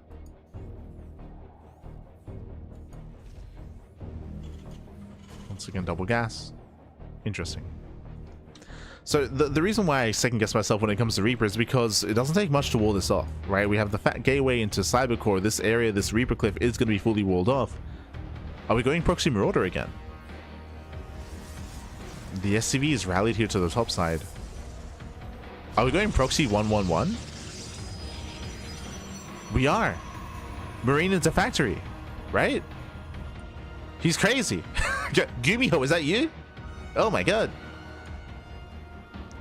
We're expecting the factory. Yep, there it is. Factory is on the way. Now, if this was Gumiho, we would do something. The main isn't big enough. If this was a different map, if we were like on Romanticide or something like that, we could see a factory float into the main and then go Widowmine into the main base and just waddle into the mineral line. But the main base is not large enough here on 10,000 feet. We're going Marine into Reactored Hellion? Into Starport, into Hellion drop into the main, right? This has to be Proxy 111. Hellion drop. At least in my mind, that would make the most sense. Of course, it's hyper committed. It's all in. The goal here is to just eviscerate the economy. So we're waiting for the Starport. No, Tech Lab. He's proxying a tank. Okay. The other thing we could do here, we are proxying the Starport, so we are still going for the proxy Starport. Instead of going into Reactored Hellion, it's going to be tanks, and then we can get within range of this. We can get the tanks within range of the Cybercore and the gateway. Shut this down. What is Classic seen? He saw nothing. So he's reacting the same way. Shield battery, gateway is going for the same reaction. He is scouting on the left-hand side. The probe will eventually find this. But remember, the production early on is very limited. The hallucination does confirm. And here comes the tank, and soon high ground vision as well. Let's go.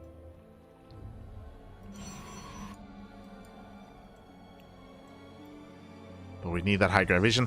I almost wonder if it would have been, I mean, it would have been faster, fun fact, to make the Starport and then lift the Starport for vision. That, unironically, would have been faster. As we're waiting for the medevac. I mean, obviously the medevac has more utility, of course.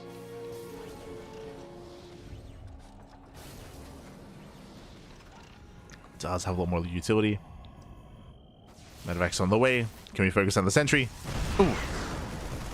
Big tank volley. Battery's now done. Going for the Cybercore.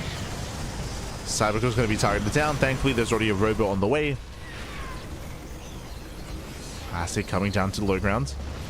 Now there's a second tank. See the tank slowly pushing forward, getting within range of the pylon. Jumping into the main. Has to be careful. Very delicate micro here out of Cure. He shouldn't lose any of these Marines. Oh, we'll lose one. Friendly fire. Yeah, a bit of splash damage from the tanks.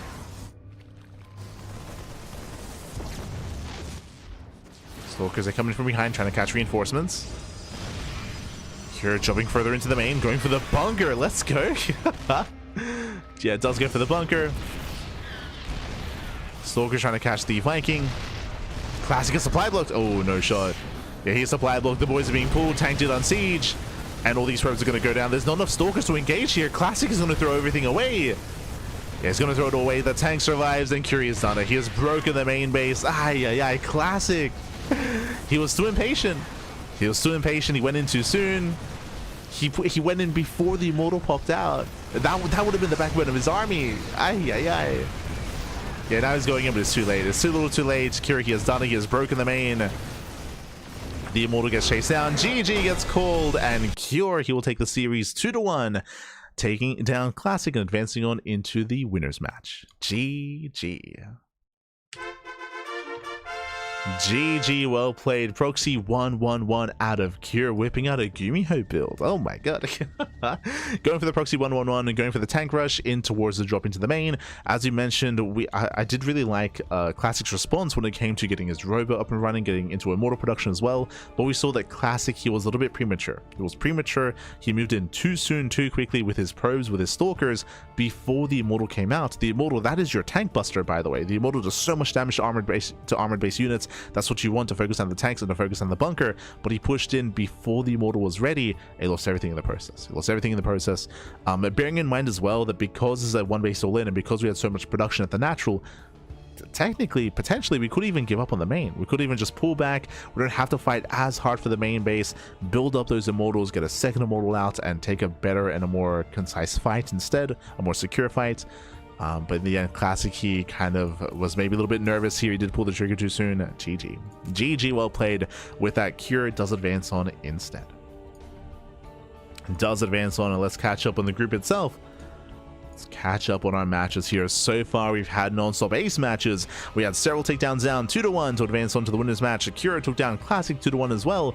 And now we have our upcoming matches. It's going to be Serral versus Cure in the winners match and Zoun versus Classic in the elimination match. Oh boy. Bearing in mind that 2 players will advance on, the winner of the winners match and of course the winner of the deciders match. 2 players will advance on into the playoffs. The other 2 will be knocked out of the tournament. Oh boy. For now, though, we are going to be going. We're going to be cutting to a short break. When we come back, we'll have our next series. We'll have the rest of the broadcast. We'll see you soon after the break. Take this time to get some snacks, get some food, get some water, drain your disruptors, massage your Marines, and hydrate all of your Hydras. We'll see you soon after the break. See you soon.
welcome back, everyone. Welcome back. Ooh, hope you enjoyed that lovely Brutal OC as we have returned. We returned here with the second half of the broadcast. We just wrapped up with the initial two series, and now we have confirmation as to the winners match and the elimination match as well.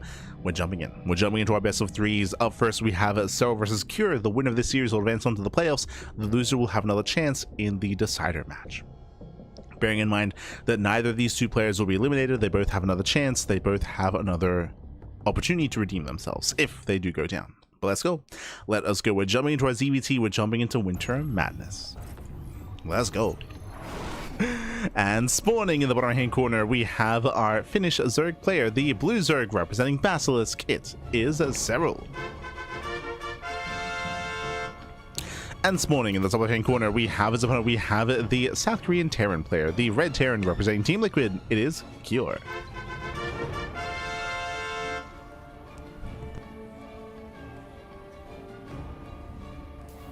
Here we go, and welcome on all to Winter Madness. Winter Madness is one of the larger maps in the map, a larger map known for longer and later games, and we've already had some late game already here tonight, and we might see even more as well.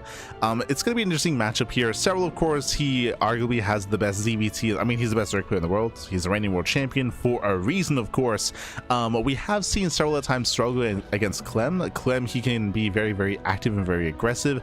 I'm curious to see how Cure will approach this matchup himself, bearing in mind that Serral did also drop a series to Gabe, to Big Gabe, during Home Story Cup as well. To what? To mech.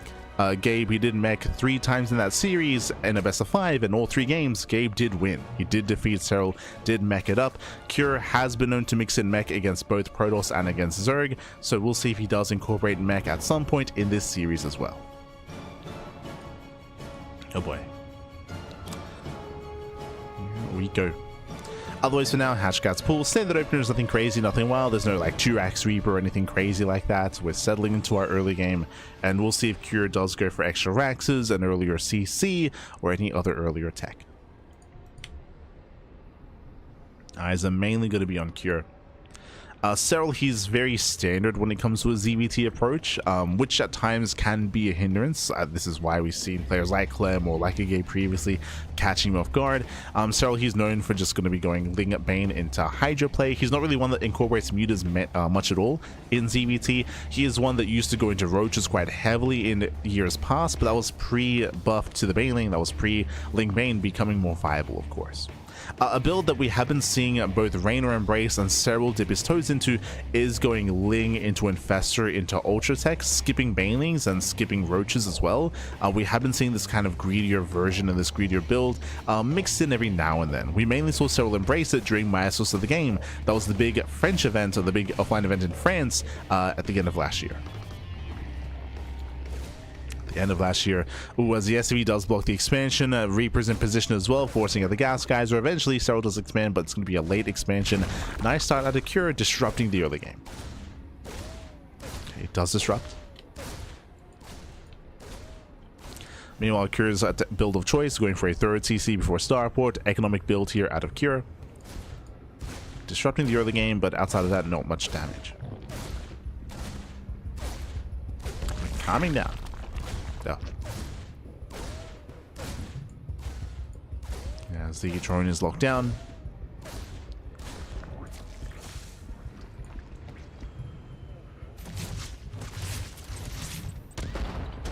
As the Reaper is finally going to be zoned away. Oh no. The drone, no! The drone goes down as well. That was what, 3-4 cancellations as well. So big investment to keep it alive in the end. Was not able to. The drone does go down. Nice pick off here by Cure. Very nice. As it does pull away, does race back home. And building up into his 3rd command center, into a starport, into what should be an add-on swap, into Banshee play. Just very stock standard build here by Cure. Cure is more known for his mid-game for his 7-minute timing attacks, for his 7-minute pushes, typically with Hellbats, but we'll get there. Assuming the Hellions survive the early game.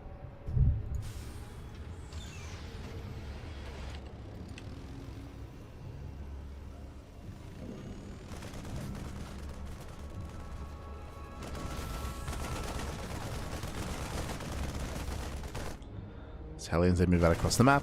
Overlord scouts in towards the main. Serral, he does confirm the tech lab on the starport, and he sees it researching. He knows. So Serral, he's aware of the Cloak Banshees.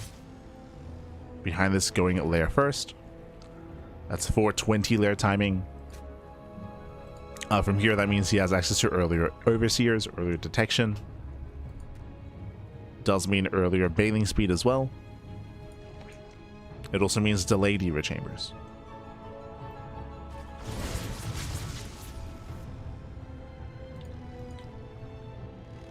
As Hellions just poking and prodding. Again, they're here just to check the creep, just to make sure that Serral doesn't get out of hand. Keep it all in check. Behind this is going to be Buyer, thankfully. So 3 racks is behind this. Stim is on the way. We've built up to 7 Hellions. Okay, she does find some damage. Gets one. Gets one drone, distracts all the queens. At the same time, Hellions, they do bust in, clearing up all the creep. It's what, 4 tumors going down. Oh. I've been disconnecting from Battle.net all day. Like, what the hell? What's going on? Battle.net, por favor.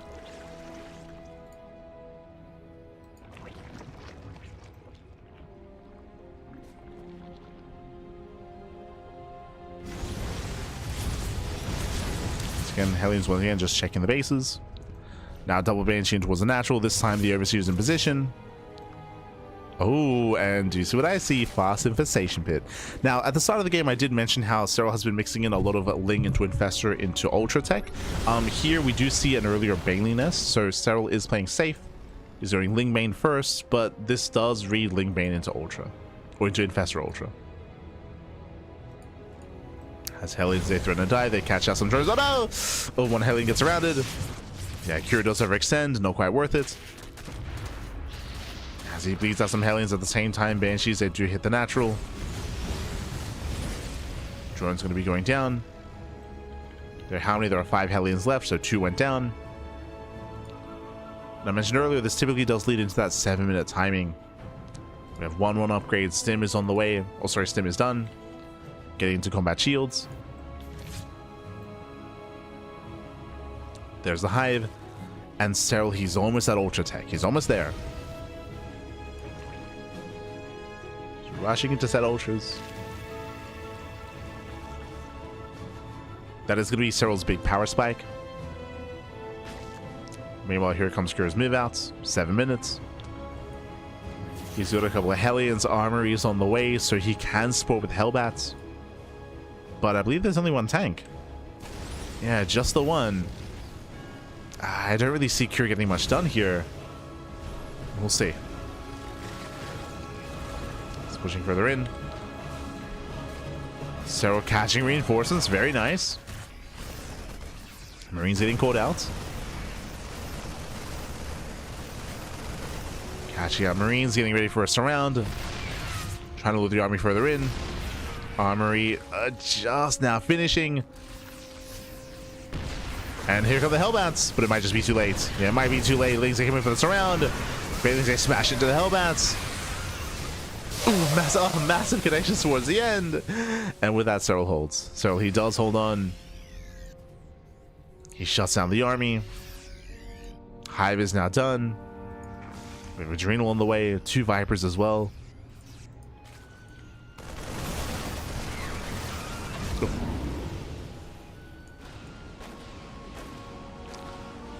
And we're still expecting an Ultra Cavern here. For now, though. So, trying to survive. Trying to keep up. Nice kiting here by Cure. Off of Creep.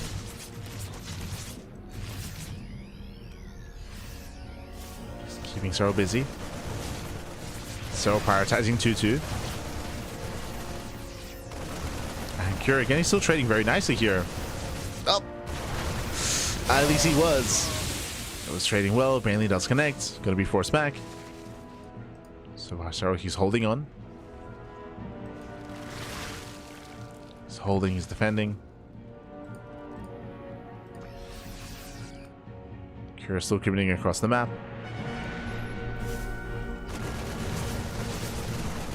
And so he has no gas. Like, he has no gas to work with, I should say. Kira has momentum. He's moving in. He's upping army supply.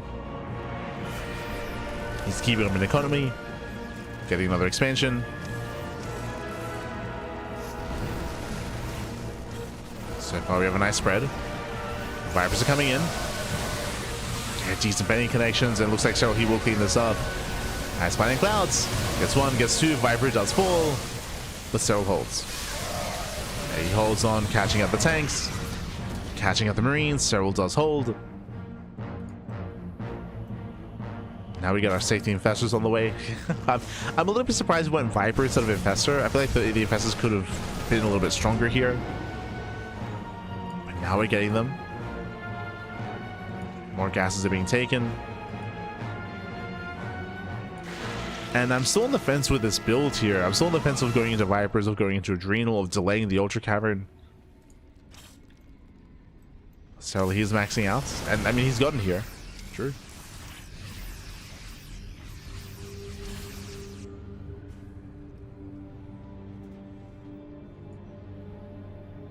Oh, going for the Spire instead. Okay, you have my attention.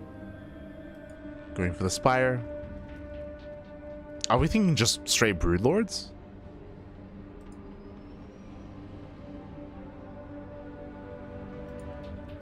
We already have the Infestors.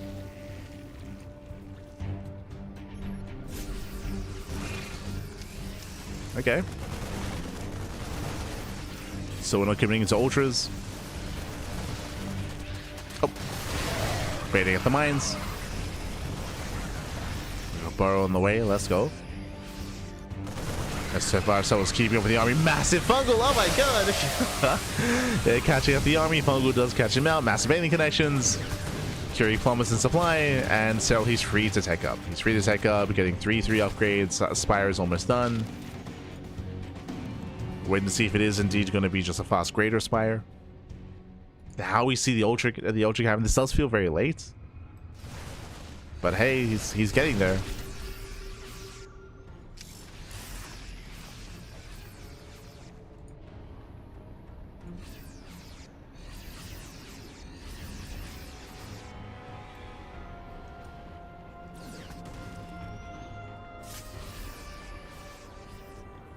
Spire's not done. Ling run by across the map. Delaying expansions, shutting down CCs. Getting one, getting two. Not bad. Takes on 2 orbitals.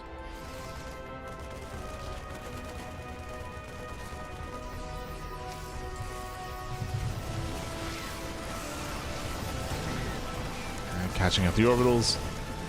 Starting back the army, getting within range. Very nice free split. This time he's ready for the Fungals. He's ready, Pappy. At least on the left-hand side.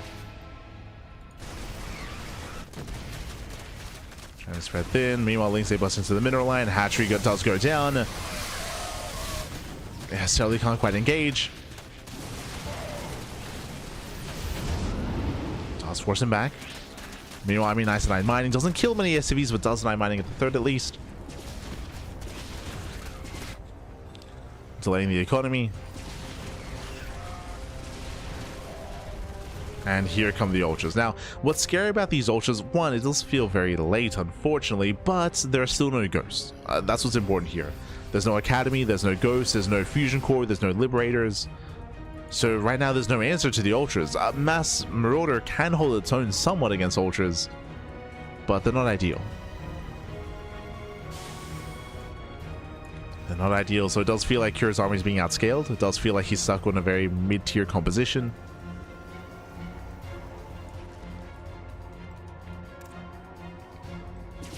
What I will say is that it does look like upgrades have slipped Serral's mind.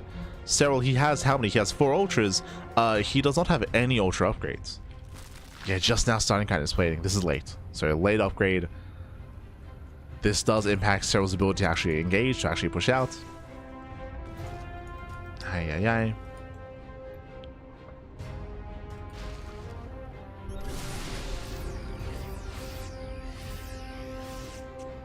So Serral's stuck at home. He's just stuck at home. Kira's taking more bases. Kira's stabilizing. Again, if the upgrades were done on time, then Serral could be more active here. But for now, we just gotta calm down. Wait for the upgrades.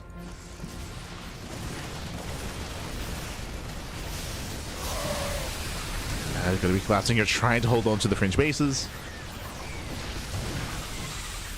Nidus on the way.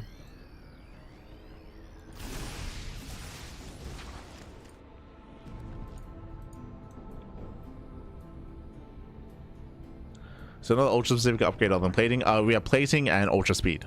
It's called anabolic synthesis, right?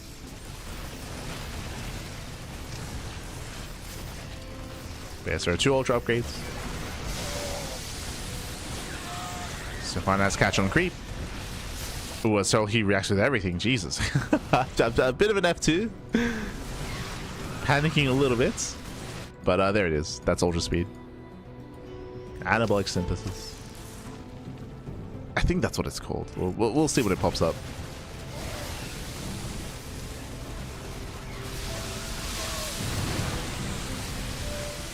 Has very nice fungals. Okay. Yeah, nice fungals catching out the army. Kind of splitting is now done. At the same time, Kira pushing in, but once again, the fungals are connecting. Oof. Yeah, the fungals do land massive bailing connections, and Kira will take every fungal to the face. Ay, ay, ay. Yeah, there it is. Anabolic synthesis. We remember, but we remember. And with that, Serral's on us. So he just snowballs out of control. He breaks on through again, taking 2 very strong fights. Who needs ultra speed when you just lock down the army? You just lock down the army with those fungals. There's almost nothing left here for Kira. And now Serral can push.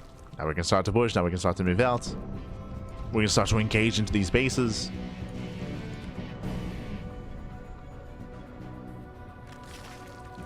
As we mentioned before, Kira, he has no ghosts ready for this. He's now switching to Liberators. But Kira, he was not set up for a Hive Tech army. And here he comes. Might just being dragged away. Bailing's here busts into the Planetary. Planetary goes down.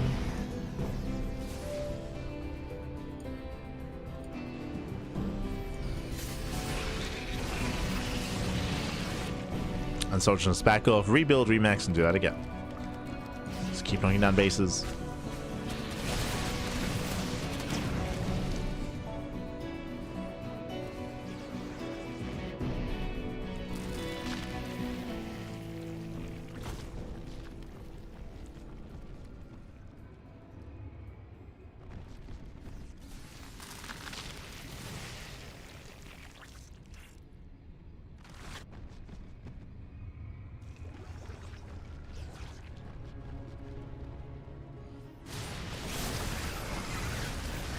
So Kiri's on the back foot. He's trying to react, trying to respond. Once again, another Minimine's going to be going down. 12 SCVs. And another CC. Thankfully for Kira, Serral, he has no anti-air. So nothing shoots up, but the base is still being denied. Tanking mine connections. Liberators are revealed. That should prompt corruptor production. So after the next big fight, we should be seeing Corruptor soon.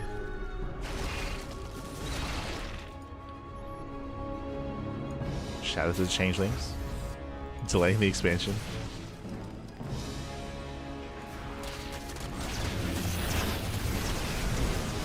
Serral finds another expansion.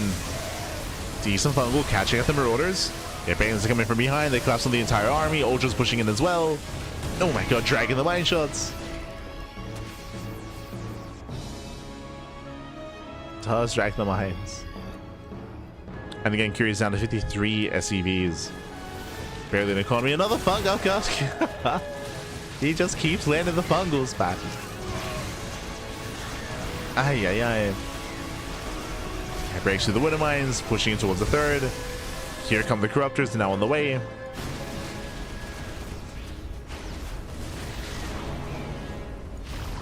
As Kira's holding on. He's holding on thanks to his Liberators. He's got some freedom.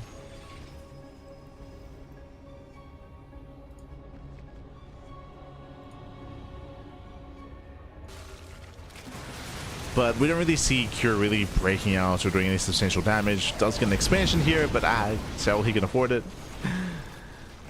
He's got plenty in the bank.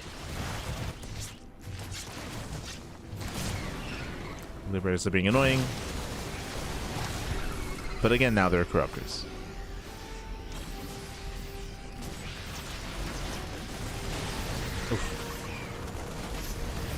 That's focus firing, catching out 2 medevacs.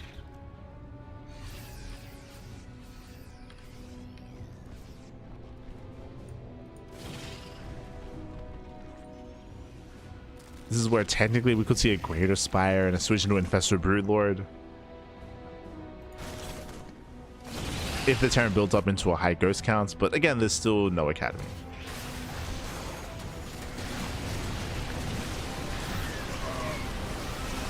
So no need to worry. Subright goes down, collapsing on the final army. This time we have anti-air.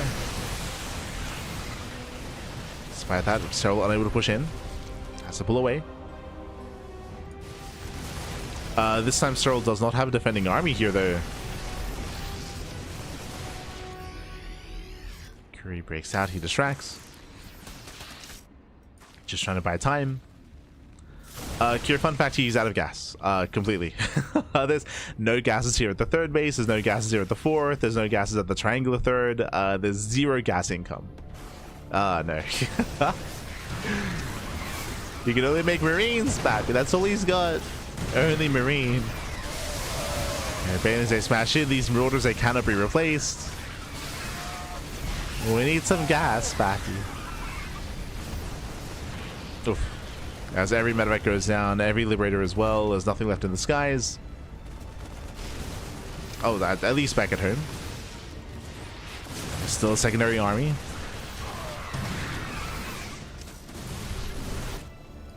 Gas is now being taken on the top side.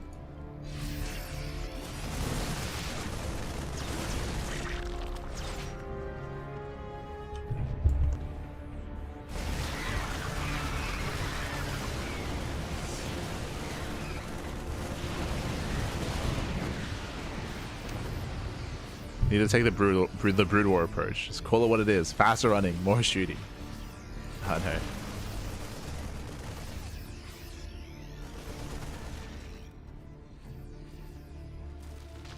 But let's be curious, the Brood War upgrades, a lot of them were just very... There was no like flavor text when it came to like what the upgrade would be called. So it just... So what's the upgrade? I just zealot speed, you know. Just get them some fast shoes and they're good to go. Like there's no anabolic synthesis or pneumatized carapace. No. It's armor upgrade. It's okay. Let's go.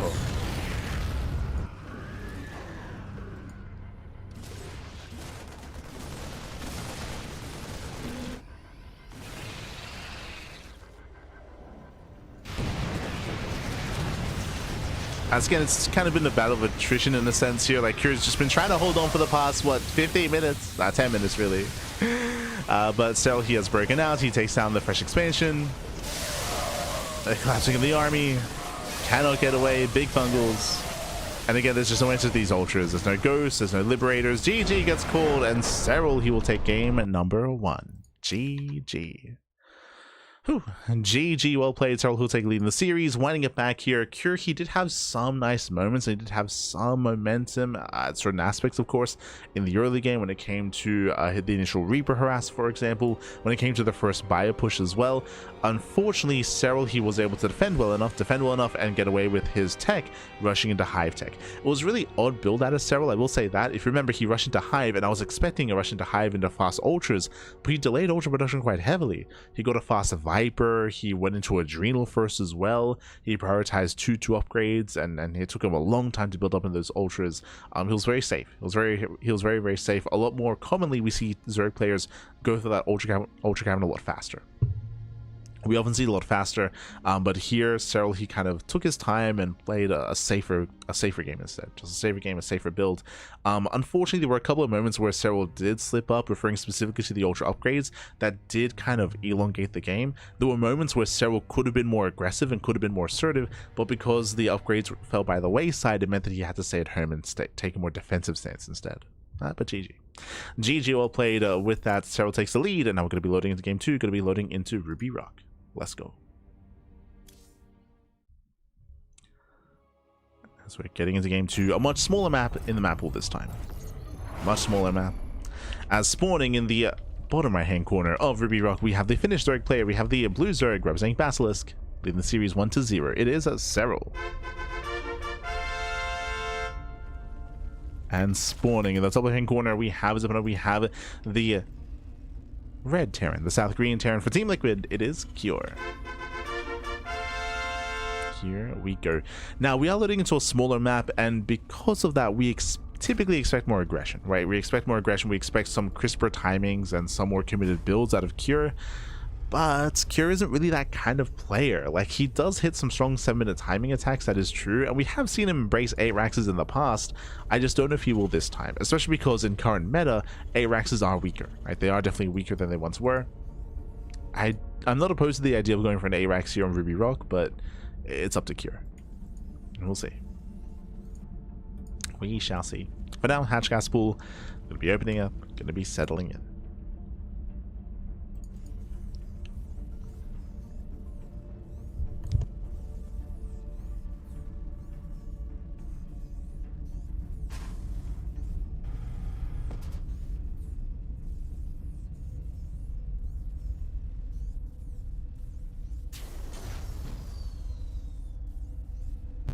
Ultra upgrade. More beef. Make sure Ultra's beefier. True, true. Oh, God.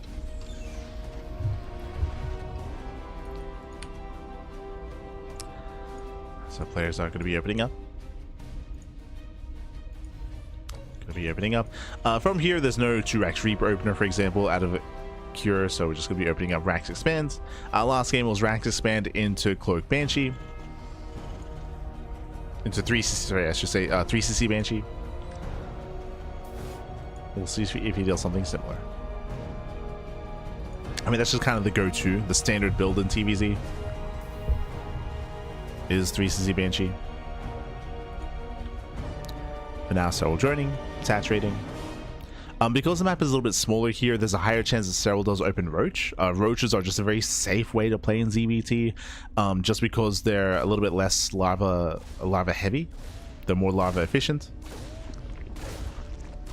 So when it comes to early game aggression, Roaches can be very, very safe.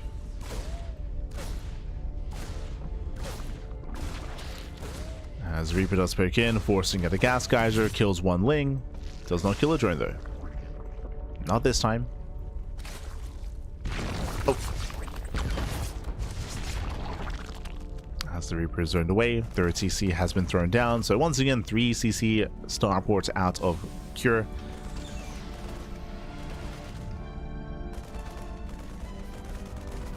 We're expecting Banshees. Overlord Scout is going to be denied. Serral, he does not get into the main. Serral is playing blind.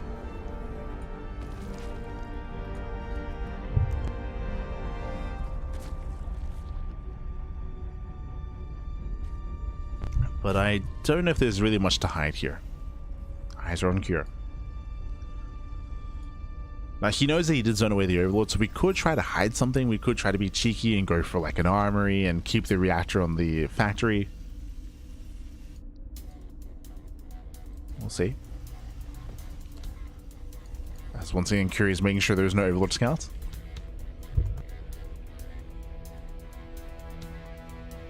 That's being very adamant.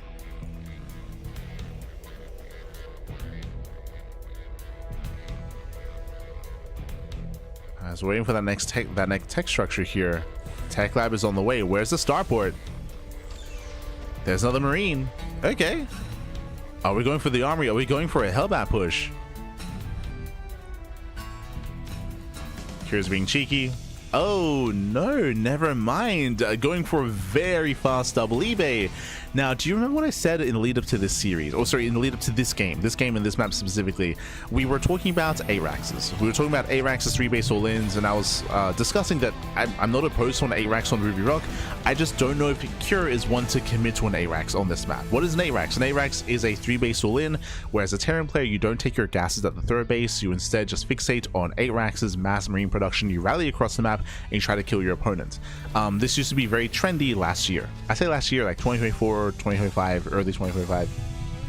It was very trendy. We saw a lot of A-Raxes, especially at DreamHack Dallas, for example. Going for the fast double eBay before the starport and into another Rax as well. There's still no starport, by the way. There's no starport, there's no drop play, there's no harassment. It's really fast 1-1, more importantly, really fast 2-2. So very fast, very strong 2-2 timing here is going to be available, and we're expecting a 3-base all-in. This variation of 8-Rax is very common amongst the Korean Terran players. If you watch Maru and Byun, they both embrace this as well. So I believe we're getting up to 5 Raxes currently. Yeah, we have a 5-Rax setup. We're waiting for 3 more. And also what's crucial about this is that Cure did the best he could to deny any kind of scouting. Serral here has not gotten in. Behind this, Serral is going for a safety Bailey nest. So he went lair first, into a nest, into delayed upgrades and delayed Evo chambers. Because of the faster lair, we could see an Overseer scout. There it is. Overseer does try to go in, but the Overseer will fail to get into the main base. Oof, that is brutal. Serral, he sees nothing. For all he knows, it could be Hellbats. For all he knows, it could be mech. He saw the high marine count. Okay. He saw the high marine count. He should have an idea. Oh, this is greedy. Fast infestation pit. Now, technically, a way to shut this down is to go for the fast pit, not into fast hide, but into fast infestors. If Serral can get like what 2-3 infestors up and running in time, then he can shut this down. Gases are on the way. Never mind. Remember, a part of an 8-Rax is to delay or to skip your gases. We have 1 gas in production, and I don't see any extra Raxes, so this is not going to be an 8-Rax. This is not going to be a 3-base all-in. Cure, he is pushing. He's pushing out with Hellbats. He delays 2-2 actually to do this. So he delays 2-2. Morphs in the Hellbats. And we'll see what he can get done here. I mean, there's plenty of Lingbane ready for Serral. And Curie's going to back off. We have the factory on the way, gas on the way. We should soon be seeing a 4th command center as well.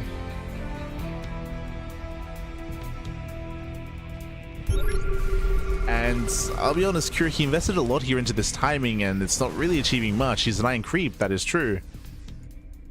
Creep is being denied. Serral setting up for a counterattack. Cure does spot this.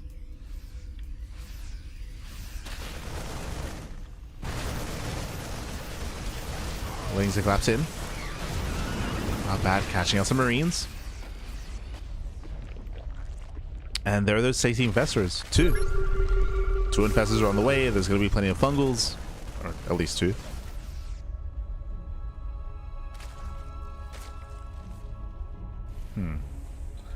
Cure hasn't gotten a 4th base. He's got the money for it. He's banking. Yeah, there we go.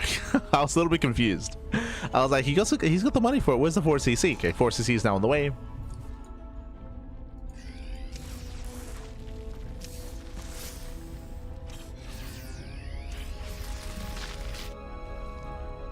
Pushing at both ends. Serral, he is in position for both armies. He's holding onto that fungal. There's 1 on each side. If he can land the fungal, he can clean up the army.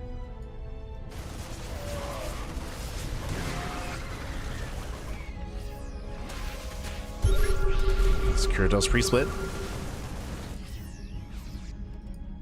It does pre-split his forces.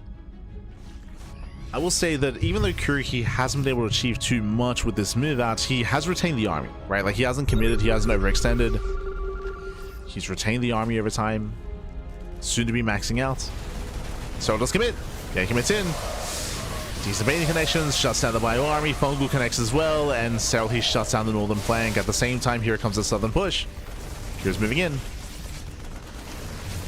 Trying to move in, but now Serral can focus here on this attack. Tries to bait out the mine shots, fails to do so. Gonna be coming in. Oof. What do Zoun lands? Massive connections on the bailings. But here comes the rest of Serral's army. Locking everything down.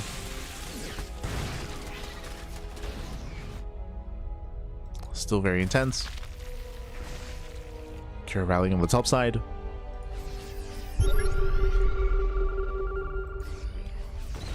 He's committed here into Widowmine production. Drilling Claws is researched. Oh! Oh, Brutal Fungal catching out the greens once again. Badly. Ay, ay, ay. The Fungals, they just keep landing. And again, it's only one fungal for each side. There aren't even that many. That many infestors, I mean. It's only 2 infestors. 4th base not being taken. Serral, of course, does confirm.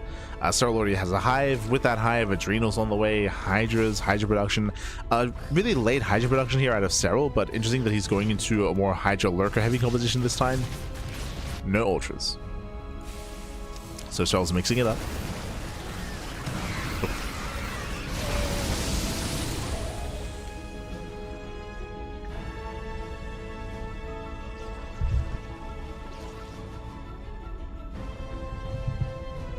This tells me that Serral, he will have anti-air faster compared to last game.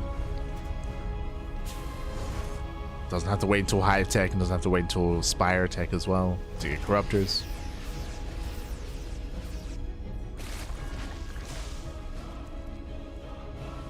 And once again, the game is slowing down. We're slowing things down. Cure building up and turtling up on 4 bases. Still trying to be active. Oh. Yeah, Cure, calm down. Serral late to react, force back. Nice Fungal once again. Yeah,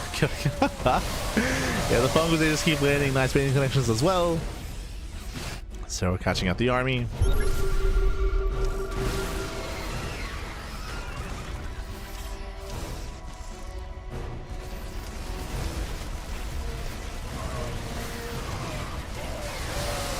Not the best Fungal here, but some decent baiting connections nonetheless. Yeah, the army gets cleaned up anyway. Zoning back Cure.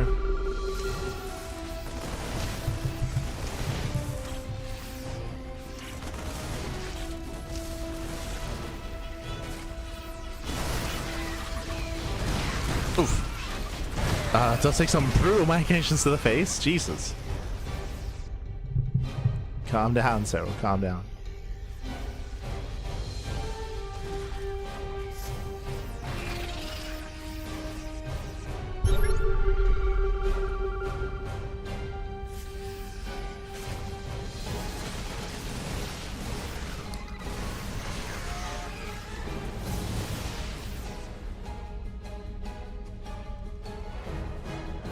They should play a 1 base, 2 base all in every once in a while. Does happen, but certainly does it very rarely to train Protoss.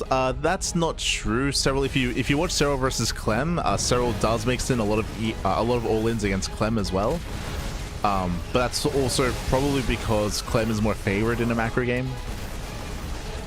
But if you want to see Serral all in against Terran, then I do recommend his series versus Clem, as he does mix in a much more aggressive builds.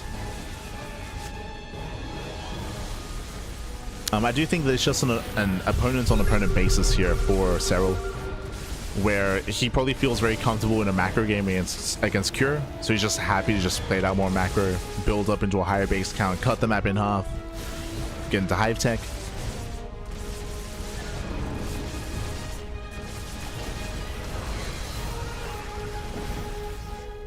And it's not just against Hero when it comes to Protoss. We've seen Serral all in Classic, for example. He actually all in Classic at EWC. At EWC.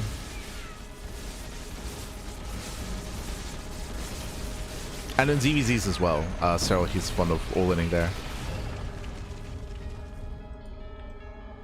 Just depends on the opponent. Specifically in his matches against Raynor. You want that Fungal? That's Fungal catching at the army. Bailey's a roll in, catching at the planetary as well. Yeah, and Curie just cannot sustain these losses here. Curie down to 65 SCVs. Stuck on a 3-base setup. As Serral takes over the map. Behind this, still attacking. Spire's on the way for eventually Greater Spire. Serral on a healthy drone count.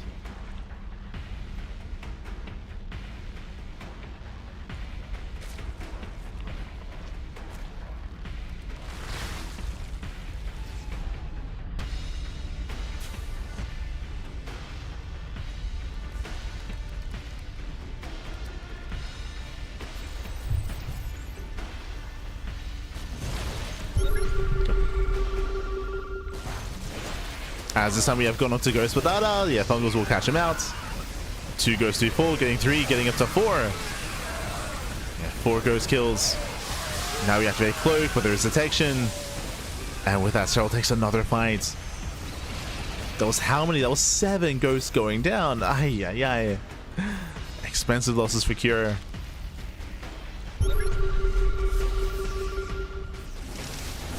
Catching out 7 Ghosts. Oof. Nice mind connections.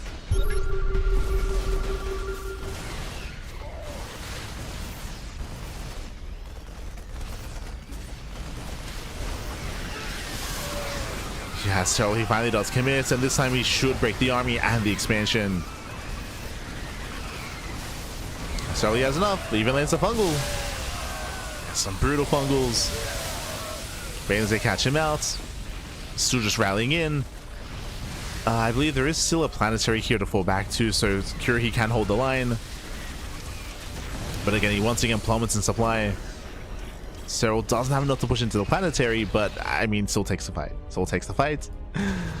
Lurkers they move in. GG gets called as Cure is torn apart, and Serral he will claim the series 2-0, advancing on into the playoffs. GG. Whew. GG, well played. Serral with some interesting builds here, having a bit of a different approach both in game 1 and game 2. Likewise, I was curious to see what Cure was going to bring out here on Ruby Rock, and it was interesting. Cure he went into really fast ebays, really fast 1-1 upgrades.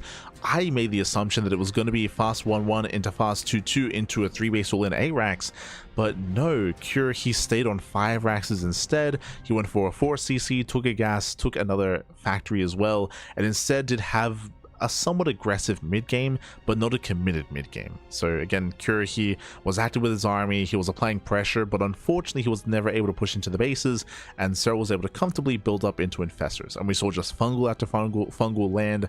Serral he shut down the aggression, he shut down the move-outs, and he was able to freely expand, build up, and gain map control. GG. GG, well played.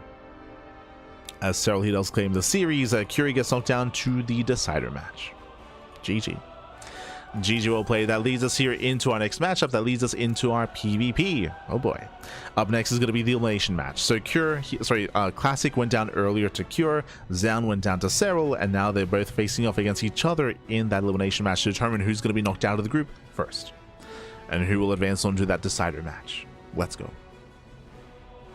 Let us go. Overall, just again, very comfortable play out of Serral. As we tried to emphasize before, very reactive and macro play out of Serral. He does all in against Terran, that is true. He's done so against other top Terran players like a Clem, for example. But again, those are more on a case-by-case basis, depending on the opponent, depending on who he's up against. Same with going all in against like Raynor or against Showtime, against Classic, against Hero. He does mix it up, but not in that previous series, not against Cure. GG. GG, well played. Here we go. We're getting to our next match of our fresh best of 3, and spawning in the bottom hand corner of White Rabbits, we have the South Korean Protoss player. We have the blue Protoss representing Protoss Pro. It is Classic. And spawning in the top right hand corner, we have as a opponent, we have the red Protoss player, the South Korean Protoss representing Team Vitality. It is Zoun. Here we go. Coming into this matchup here, it's going to be an interesting one. Classic, he is known for proxy robo. He's very known for proxy robo in PvP. He's very fond of it. He does mix it in very often in series. Meanwhile, Zoun is hyper aggressive as well. We expect this to be a short matchup, to be honest. There's a chance that we might just calm down and build up into the mid game. It's going to be a rare thing to occur, but it definitely could happen. Zoun, if you recall, he's also a very chaotic player. He's infamous for most recently in the most recent GSL did cannon rush the hell out of hero. Did cannon rush in PvP, and again that was last year. So again, Zoun can be very chaotic in his own right, can be very aggressive in his own right as well. Speaking of the probe, does veer off towards left hand side, and it looks like we are hiding a pylon. Hello. Both players are. Okay, proxy pylon at a Zoun, proxy pylon at a... Oh, never mind. Initially, Classic, he was rallied here towards the forward base location, but no, never mind. He's going in for the scout instead. Zoun is proxying. This location looks like a proxy Stargate, but we'll keep an eye on Zoun. Meanwhile, Classic, he checks the natural and then veers off towards left-hand side. He should be throwing down his own pylon. No. Second pylon back at home. Okay. Interesting. So proxy Stargate at Zoun, as we expected. This is close by air. Classic is going for a delayed scout into the main. Interesting. I mean, he sees no setup on the low ground. True. Now poking up. Defensive robo. He does confirm that a pylon is missing. And Classic, he's going for a very strong reaction. He's getting his third pylon in the main base and his robo as well. Basically, Classic, he's preparing here for a one base all in. He's preparing for a proxy robo or proxy gateway, not for a Stargate though. Does he scout? No. He doesn't see the expansion. Ooh, okay, so basically Classic is overreacting. He believes it's an all-in. It is not, and Classic, he himself may be forced into an all-in to react as a result of this. Yeah, there we go. Third gateway's on the way. Prism as well. One base all in at a Classic. Stargate gets scouted. Big scout here by Classic. He does find the pylon. He does find the proxy. He knows. He now knows. Zoun likewise shades in. Zoun did not see the robo, but he knows he's been scouted. Defensive robo out of Zoun. Good call. Getting some defensive robo. And things are looking rough here for Classic. Things are looking rough. The pressure is on.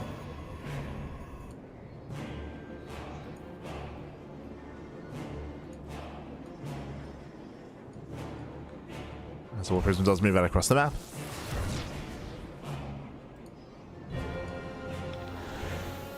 Classic dipping into the main. Chodeb's taking one-shot probes. At the same time, the Oracle does make its way across the map, but there is a battery in position. Stalkers as well. The battery isn't quite done yet, which is a little bit concerning. Time going for the stasis. No reaction. Ooh, no reaction. Half the mineral gets caught out. A Classic focusing elsewhere. Prism gets turned away.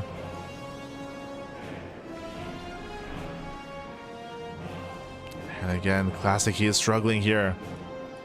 Oracle back into the main base, getting ready for another stasis. This time we do react. No! Oh my god, that was close. That was very close. Second stasis is dealt with. But last, I'm still concerned here for Classic. He commits in, he will bring down the natural, which does not matter. The first immortal's already out for Zoun. He has his immortal. Getting another gateway in preparation of losing one.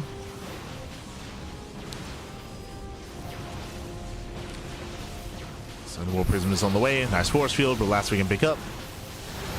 The counter micro. And Classic expands. He's going to try to macro out of this. He's trying to macro.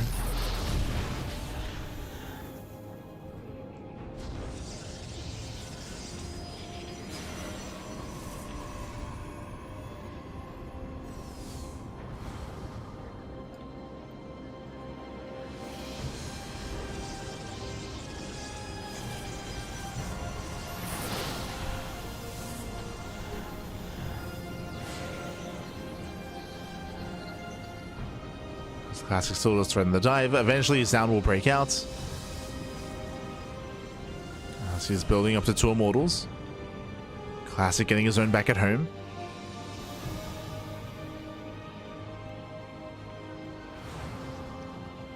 He's building up his own. Zoun going for his own Prism drop. That is risky. The Oracle's still alive. Does scout the Robo. Does scout the expansion.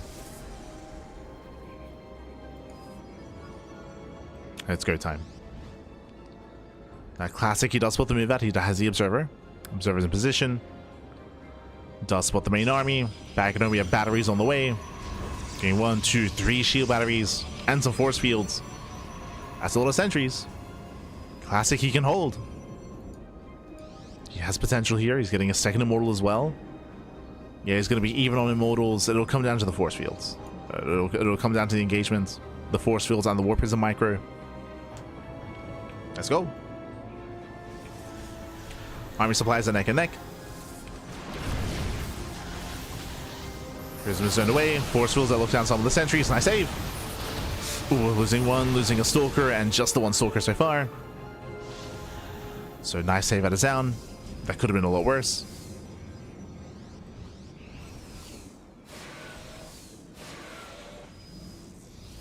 Blast both players that still have force fields. They're still ready.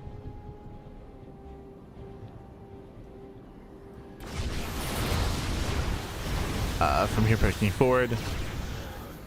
Shields are triggered. Not too fond of that. Taking a lot of hull damage on the first Immortal. And remember, the longer this game goes on, the better it's going to be for Classic. Does have that natural.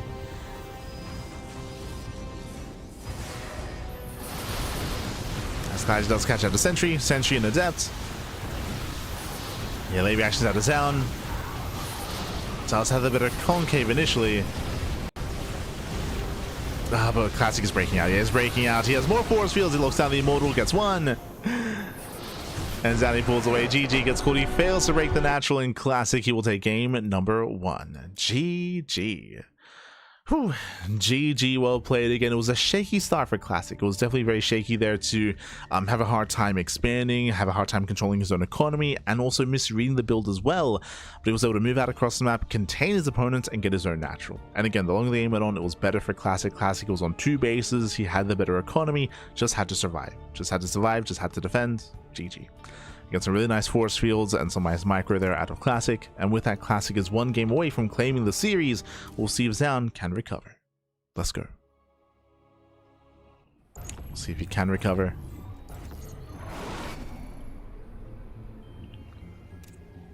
As we're getting into game number 2 and spawning in the bottom right hand corner of Winter Madness, we have the South Green Protoss player. We have the Blue Protoss for Team Protoss Pro. It is a Classic. And spawning in the top left-hand corner, we have his opponent. We have the South Korean Protoss player, the Red Protoss for Team Vitality. It is Zoun. Here we go. So we are going to be settling in. And we had a very chaotic back and forth in the early game, or just game 1. Very chaotic. Classic reacting to an all-in that didn't exist, getting to his own all-in, and not really achieving much damage, but forcing one-base play out of Zoun, and forcing an all-in eventually out of the Red Protoss. And she did force it.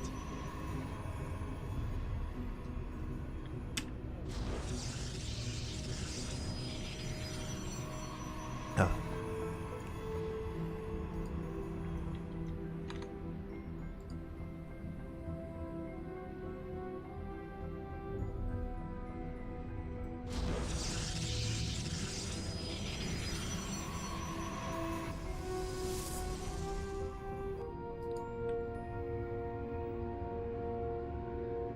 From here we have our 2-gate openers, 2-gate opener out of Zoun, 2-gate opener out of Classic. Everything's looking normal so far. Classic does veer off towards the right hand side. Hello.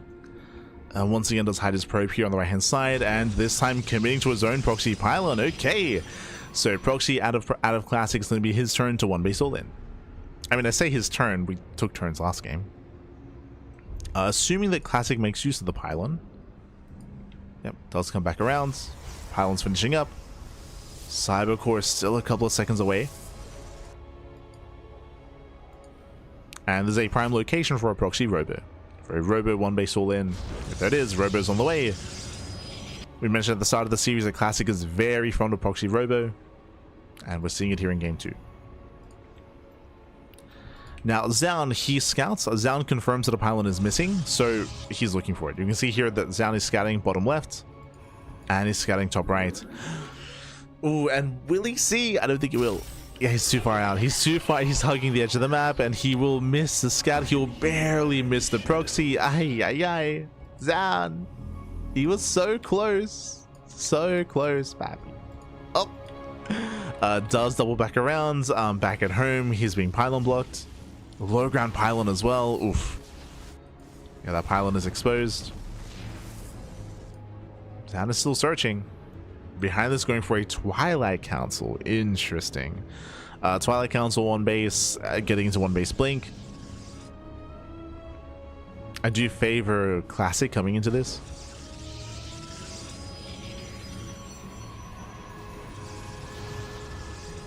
Zoun is going for his own one base all in. So building up to 3 gateways, building up the blink. Classic should be able to engage first before blink is done. Question is, how much damage can he achieve? As here comes Classic.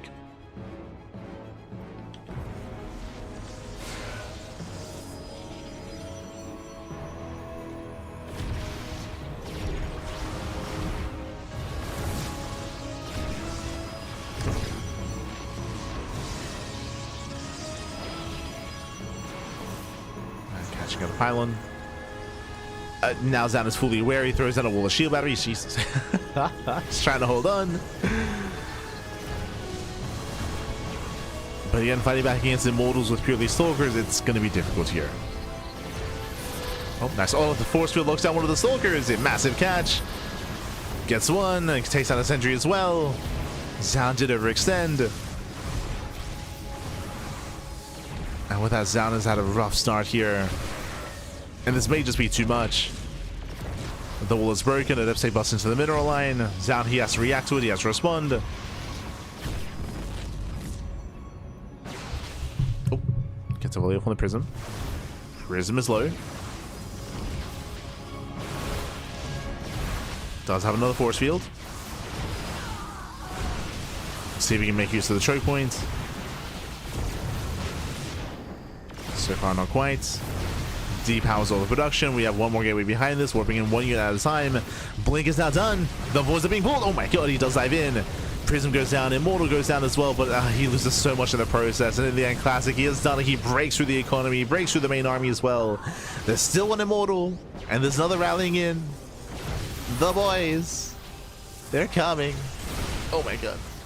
Yeah, it does wing forward. It does focus on the Immortal just barely, but it's going to cost him everything. He's down to 1 Stalker, down to 0. The Immortal survives. No shot. GG gets called. The Immortal lives. And Classic will claim the series 2-0, advancing on to the decider match. GG. Ay, ay, ay. GG, well played. As again, Zoun, unfortunately, he rolled the dice a little bit himself. He did not scout the proxy, he did not confirm the one base all in, and instead he did go for the low ground pylon in towards one base blink Stalkers, which is not ideal defensively. You can be aggressive with it, and you can try to shut down, say, proxy Stargate, for example, or like a fake proxy, but a committed actual one base all in, and Zoun couldn't quite keep up. Could not quite keep up. GG, well played. With that, congratulations. Classic will claim the series. He will advance on, and we have 1 series left here tonight. Oh boy. Una más, papi. Una más. Una más. As we can catch up on our group, here we are in Group D, and we do have our top players. We already have Serral making it through over Cure. Classic just took down Zoun 2-0 in the decider match, and up next we do have a rematch. It's going to be Classic versus Cure in another PvT. Oh boy, they faced off earlier in the broadcast, went all the way to the ace match, and do we get another repeat? Do we get another ace match as well? Do we once again go the distance? Oh boy. Here we go. Bearing in mind that that series was very intense, game 1 was a longer macro game, but game 2 and game 3 were all-ins. We saw proxies, we saw some cheese, we saw some shenanigans out of Cure. If you remember, game 2 he went proxy racks into proxy marauder, and then game 3 we saw the proxy 111. Proxy 111 one base all-in. It was crazy, it was wild. Este Cure. But GG well played. With that, we're getting into our final series of the broadcast, the final best of. Let's go. Spawning in the bottom right hand corner of Winter Madness, we have the blue Protoss player. We have the South Green Protoss representing Protoss Pro. It is a classic. And spawning in the bottom, or in the top left hand corner, we have the red Terran player. We have the South Green Terran representing Team Liquid. It is Cure. Let's go. Let us go. We're here in the rematch, and Cure already moving up with the early SCV. Oh my god, hiding in the left hand corner of the map. We did mention earlier that Cure did proxy and did cheese twice in his previous series, which was classic, and we're seeing it again. What a way to start the series. Here comes the racks. Here comes the proxy. Now again, when it comes to the previous cheeses that we saw game 2 proxy racks into Marauder, into proxy concussive shell. Meanwhile, game 3 we saw proxy 111 racks into factory, into starport. But one of the reasons why that worked is because that was on 10,000 feet, if you recall, in a little alcove, in a location that was easier to hide your tech, hide your production, and it was more difficult to scout and confirm as the Protoss player. Meanwhile, classic moves out, double gas opener here by Cure. Show us what you got. Do we go for the tech lab, or do we go for the marauder? Probe does poke in, confirming the Rax is missing. Rax is nowhere to be found. And it's the proxy 111. Marine into factory, into what looks to be starport. If you remember, this initially led into proxy tank. So proxy tank out of Cure. I'm assuming that's going to be the same thing here again. The other option is Marine into reactor, into add-on swap, into Hellion drop. If you recall, that's what I thought it was initially, but last game there was no, or last time we saw this, there was no add-on swap. It was reactor Marine into tank. So do we go reactor Marine, or do we add-on swap into Hellion? We're here to find out. Meanwhile, Classic, he's looking for the racks. He is still searching. Back at home, we should be seeing a safety battery. I feel like it's gonna be the swap, right? Am I crazy? No, same build. Yeah, straight up same build. Now, it's gonna be a little bit weaker this time. So remember, winding back to the last series, when we first saw this build at a Cure on 10,000 feet, one of the biggest strengths of that build was that it was being proxied right outside of the cyber core. It was, imagine this map, but imagine it being proxied here instead, right here. So the tank and the bio, everything was rallying directly into range of the cyber core, the gateway, and the pylon, and he was able to clean all this up. He killed the cyber core, the gateway, the pylon, and then dropped into the main and kept going, and eventually killed Classic. With this proxy location, we don't really have as seamless of a way into the bases and as seamless of a way into the production line as well. So it's going to be a bit of a more awkward all-in. The probe is still scouting. Second racks out of Cure. Only one tank. Oh, okay. It's a different variation. Now, last time we saw continued tank production, getting up to 3 tanks. This time, second racks into an add-on swap into stim? We're going for like a stim timing? Question mark? Or like just proxy marauder? Early drop into the mineral line. Drop does get in. How many stalkers are there? 3 stalkers to defend. 2 of them out of position. Denies some mining. Kills 1 probe so far. Yeah, safety battery here does keep the stalker alive. Additional stalkers coming in, and Cure pulls away. He does pull away. Behind this, there's the add-on swap. No shot we're getting an upgrade.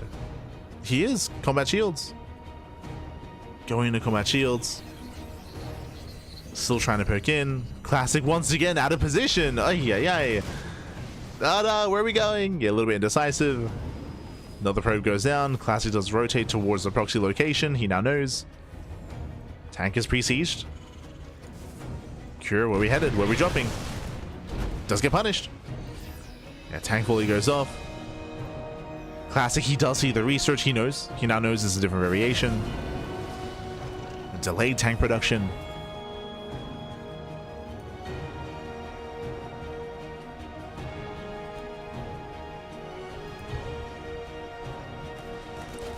I'm telling you, Gumiho's like whispering sweet nothings into Kyo's ear. He's like, he's like, proxy the factory. He's like, okay.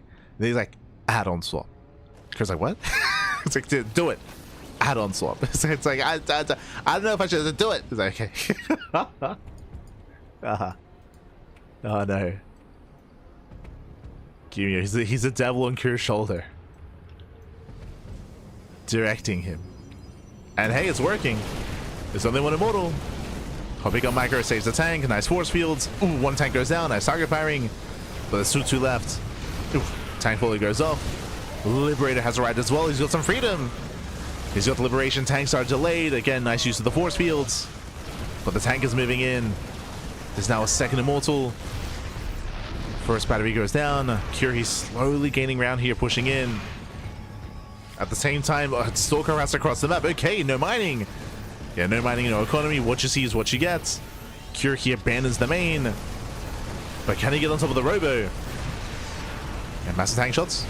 Tank shots are going off. One tank goes down, but there's still two left. The immortals, get out of here. He pulls away. And I believe there are three. There are three immortals. There's two back at home. Remember, there's one across the map. Sure, he's back to mining. He's back to mining. He can now start reinforcing again. We have a wall of shield batteries in the main base. This is the correct thing to do. Classic is just giving up with the natural. But he's only got one gateway. Classic, he'll warp in one unit at a time. One unit. Oh my god. The immortal gets low. Immortal gets low. Batteries are now finishing. Nice catch of reinforcements. He's curious, pushing further in. He, I believe, is within range of, just barely not within range of the battery. We commit. Uh-oh. Classic, calm down. Prism coming in from behind. Going for the drop. Marines, they respond. They try to. One tank goes down. Massive pickoff, gets one and gets the other. Yeah, massive flank here. Both tanks go down. Ay. That was the backbone to the army. That was the backbone. Now there's three immortals left. And Curie's running out of steam. He's running out of steam again. He was out of position. And Classic is holding. And Curie, he was so close. He was so close to pushing into the main.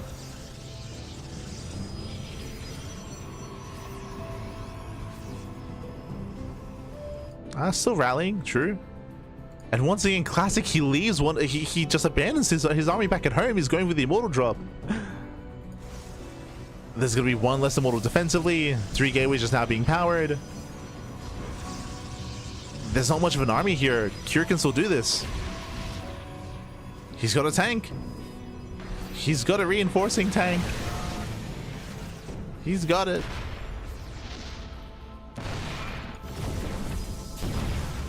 And Cure, he evacuates. That was a warping across the map as well. That's crazy. Cure's pushing in. Batteries are running out of energy. There's one battery left. Like full of energy, I should say. Again, we have a nice force field. Prism turns around once again, is racing back home. The boys are coming. The boys. Now there's a second tank. Once again, clutch force field. Clutch force field. Warping in more stalkers, bearing in mind Classic has a massive concave and he can pull the boys as well. Prism is coming in from behind. He has to commit. He does commit. The tank is getting low. He gets one. Gets one tank, and does he get the other? Oh, he does not. He doesn't get it. There, the tank survives, and with that Cure, he breaks through. He breaks through the main army, breaks into the main base, and Cure, he's done it. He's killing Classic. GG gets called, and Cure takes game number 1. Whew. GG. Ay. GG, well played. Curie takes the lead in the series. A very chaotic game one here, very intense, very back and forth. There was a moment to this game when Curie lost both tanks. I thought that was game. I thought that was game then and there. But remember, Classic, he had a siphoned economy himself. He had limited production, and it was a bold move every time he went across the map, especially because he was moving out across the map with an Immortal. I don't think that was necessary.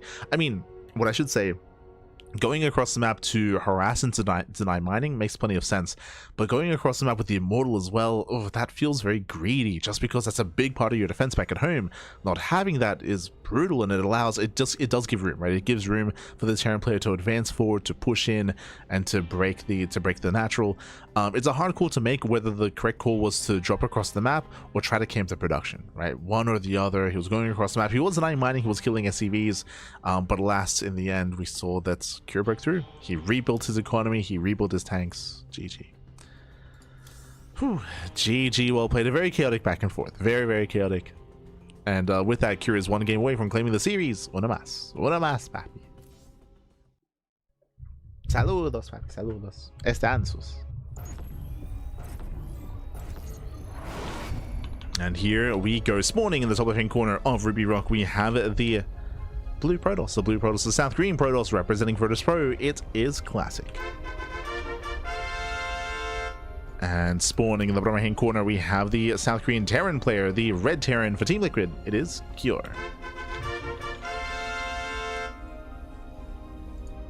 Hi. We've been seeing a lot of cheese, a lot of proxies out of Cure tonight, especially against Classic. 3 games in a row now. 3 games in a row, non-stop cheese, non-stop proxies, non-stop all-ins. And we'll see if that trend continues here, as welcome to Ruby Rock. Ruby Rock is a smaller map in the map pool, is known for aggression.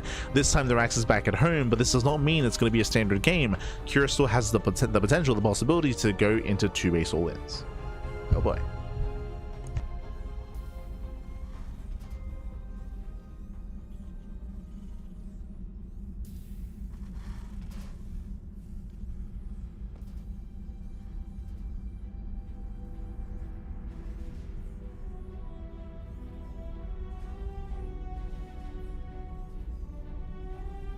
Had to check on the bunnies, make sure they're okay. But let's go. Let us go.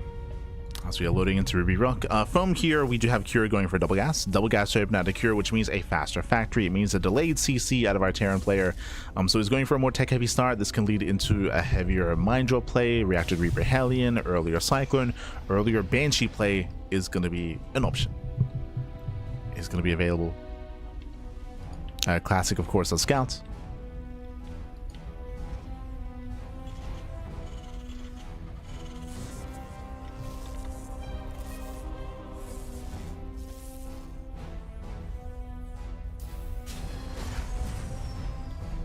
Scout does confirm.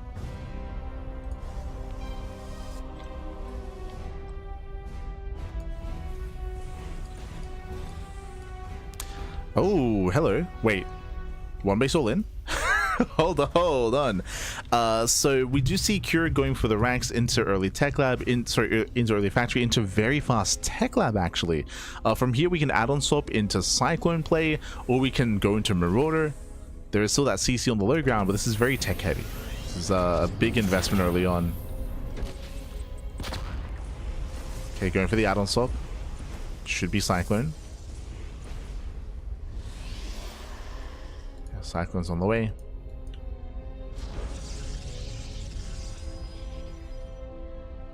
There's the fast starport.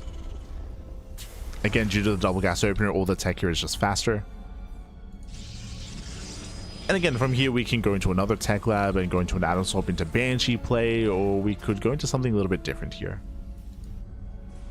We can go for early medevacs, early drops.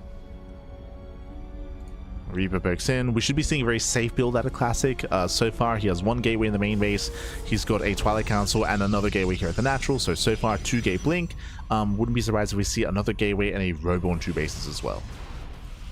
Just considering how aggressive Cure has been so far tonight, it would make sense for Classic to play it safe.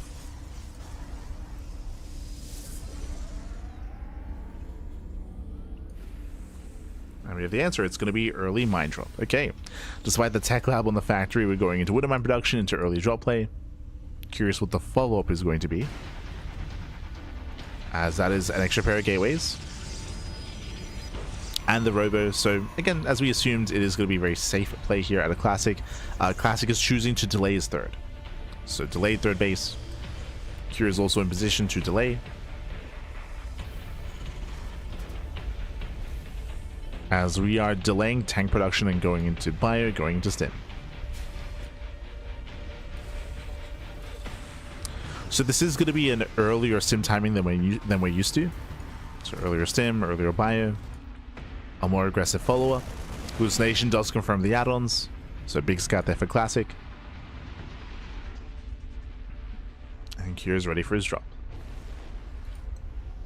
This shouldn't get much damage done. This is more about scouting.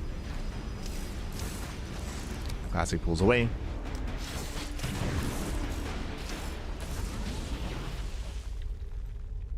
With that, and if you notice, but Kira, he confirms the 3 gate, as he saw 3 reactive warp-ins to the Woodermine drop. So he knows there are 3 gateways. He also had his Reaper in position for the expansion. Once again, checking for the 3rd.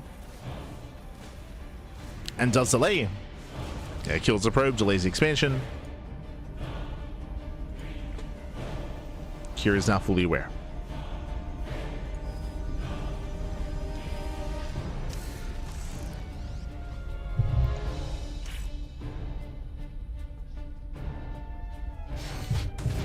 As he's turning back Classic. Getting another probe.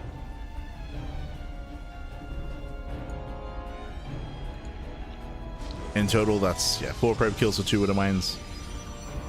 Scouts the base, scouts the tech, scouts the build. Reaver pokes back in. And we have Classic building up into not Colossus, but this time into Storm. So Templar Archives on the way, building up into Storm.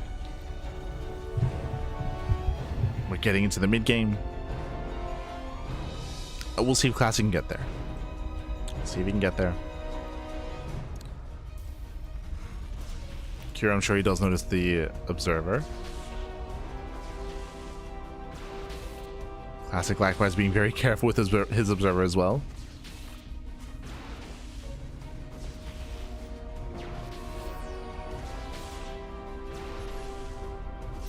Yeah, we do have the scan. Snap the Observer, not bad.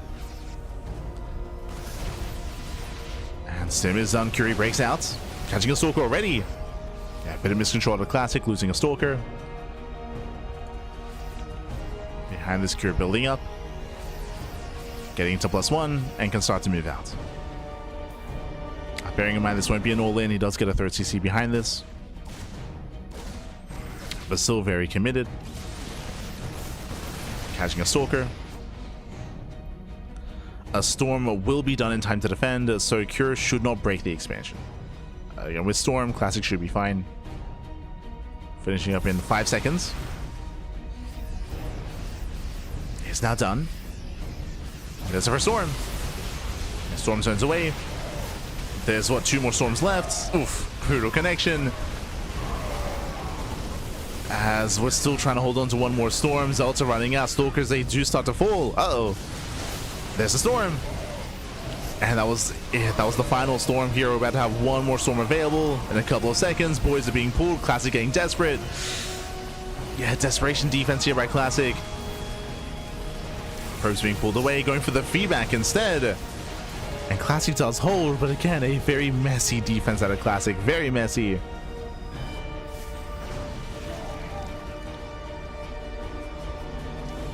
Zones Cure away. Cure, he does have momentum. True.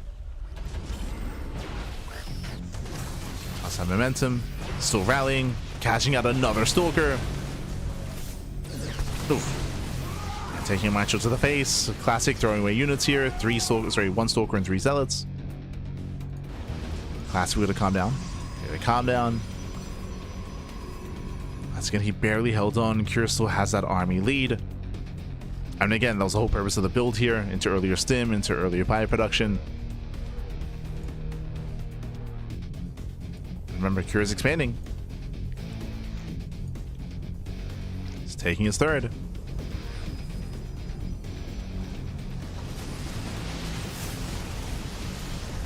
Now he gets into the main.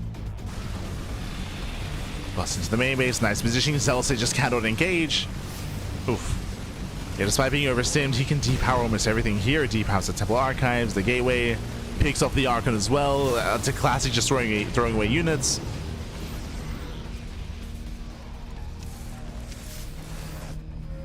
Ay, ay, ay. And again, this isn't game-ending damage, but it's slowly building up. It's slowly adding up here. Catching out more Stalkers, Pylons, depowering production. Cure extending his lead. And now ready for a Dream Drop into the main. And again, Classic's unaware. He has no vision. He has no observer. He has no vision, no scouting. Medevac safe bust into the main. There are 2 storms. There's the first. Yeah, we get some decent storms. Oh, the army does stand in the storm as well. And Classic should hold. Classic should hold on at the same time. Prism across the map as well. Cura kills 10 probes. At the same time, SCVs are also falling. We have a back and forth. Up. Yeah, we have a back and forth. That's going to be 10 SCV kills. He's not done. Oh, 11. 11 SCVs, Pappy. Classic fights back. Now jumping into the natural.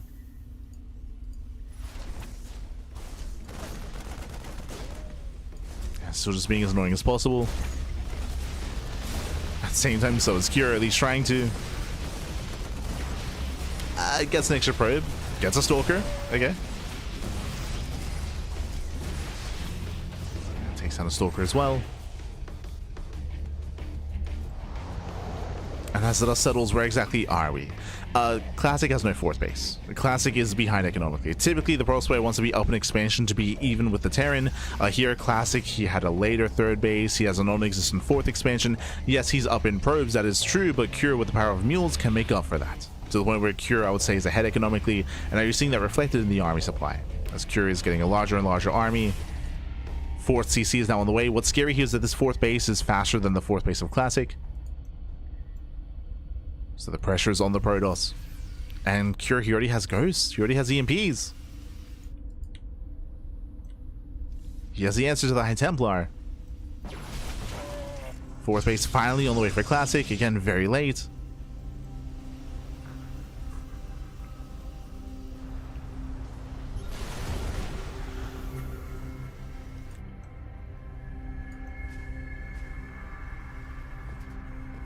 Okay, once again, drop into the main. Does drop in. Main army towards the 3rd base. Shows those EMPs. Oh, nice feedback. Nice storms. Storms are away. It's also going down. The Prism. Did it fall? Ah, the Prism actually fell. Uh-oh. Yeah, no more War Prism. There's nothing to distract. Here come the EMPs. Oh, massive connection. There's still 1 storm left.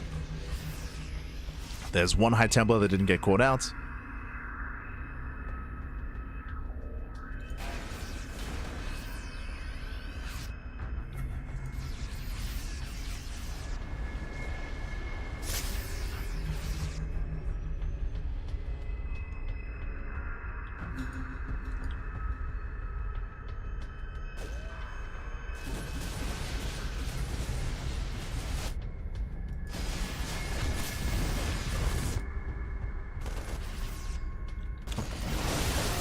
Yes, Curry commits across the map. He has that army supply lead. EMPs, they once again land. We do still have a couple of storms available. As Curry's pushing, there's a bit of a distraction, but not many zealots. There we go, 2 zealots across the map. Curry, never mind, does turn around. Turns back around. Zealots, that do cause a big distraction. Classy does give chase. Has to be careful. Zealots are being cleaned up. And the game is, I mean, we're trying to slow things down. Classic is trying to slow the game down here. He's got an okay High Templar count. He's now working towards double Colossus production as well. Cure is about to max. He does have a massive supply lead, but it still comes down to whether or not Cure is aggressive. If Cure stays back at home, and he was forced back by 4 zealots, by the way, sensor towers are being thrown down, missile darts as well. Cure, he's turtling. That we don't need to. We're happy. It's the Cure. He's scanning, looking for bases. We can be more assertive, Pappy. Aye, aye, aye. I say that storms are coming in. Yeah, massive storms. Does have an even split. EMPs, they just collapse on the High Templar, and all the Templar go down. Colossus are exposed as well, and Cure, he can stim, he can win. GG gets called. Cure, he collapses on the army, and Cure will claim the series 2-0. GG. Whew, GG, well played. I was concerned for a moment there that Cure was going to stay back and be defensive, but thankfully he did spot the army. He moved out across the map and he was able to catch out Classic in the center. When it came to game number 2 here, Classic did fall behind early on when it came to his economy. When it came to the first push, really, we spoke about it, right? We had the early double gas opener into faster 1-1-1 into faster stim into a really strong early bio army. With that first move out, we had Classic having a very shaky defense. He didn't actually lose many workers, but he lost mining time, and more importantly, he did lose a lot of his army. Stalkers were going down, High Templar were going down. It was a very shaky defense there from Classic, and even though he survived, he still fell behind. He did lose too much in the defense, and he didn't have a 4th base either. It took him a long time to get a 4th base. He was just behind economically, and Classic was outscaled due to the momentum that Cure had achieved early on. GG. GG, well played. Congratulations. Congratulations. Cure, he does claim the series, and he will advance on in 2nd place out of Group D. Let's go. Does advance on in 2nd place. Congratulations, as we do have a twist of fate here. Coming into this bracket, my assumption was we were going to be seeing Serral and Classic, right? My assumption was Serral and Classic will advance on out of Group D. We did have Serral advancing on, but it was not Classic. Instead, it was Cure. Cure does advance on instead. And again, a very aggressive Cure as well, which I'm not used to seeing. Like Cure, we saw a lot of cheese. We saw a lot of cheese, a lot of proxy. I was making the joke that, you know, Gumiho was like, you know, on his shoulder, you know, like tempting him and luring him to the dark side, and it was working. Like, we saw so much cheese out of Cure, specifically in TVP, and it worked. It worked. He did excel over Classic as a result of that. I say a lot of cheese, and a lot of aggression. So GG, well played. Cure does come out on top.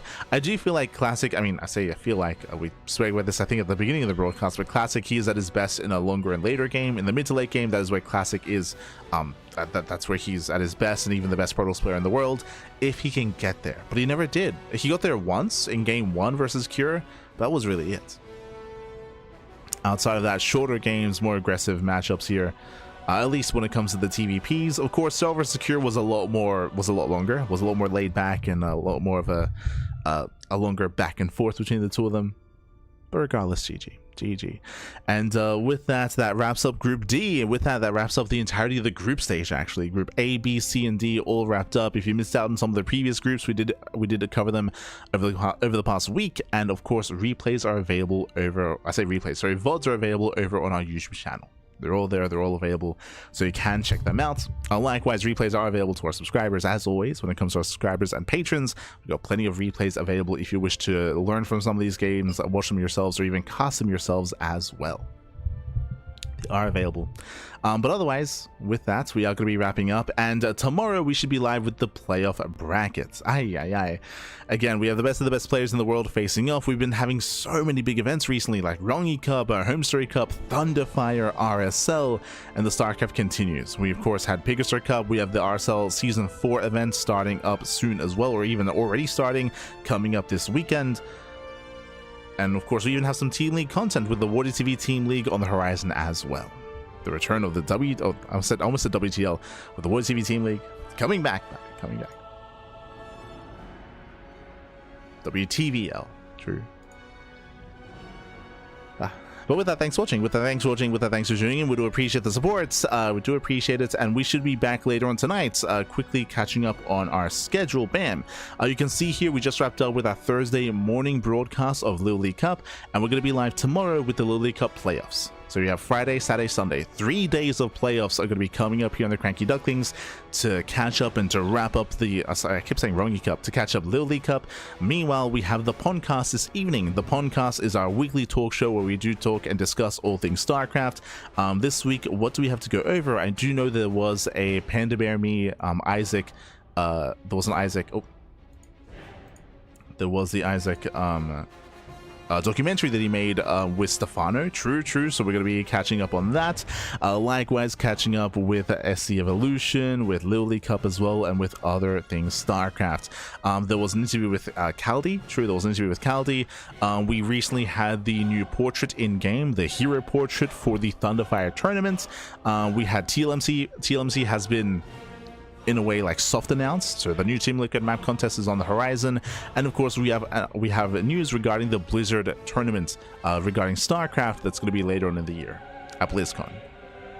There's that BlizzCon event on the horizon, so a lot to discuss, a lot to go over. We will be there later on tonight to go over everything.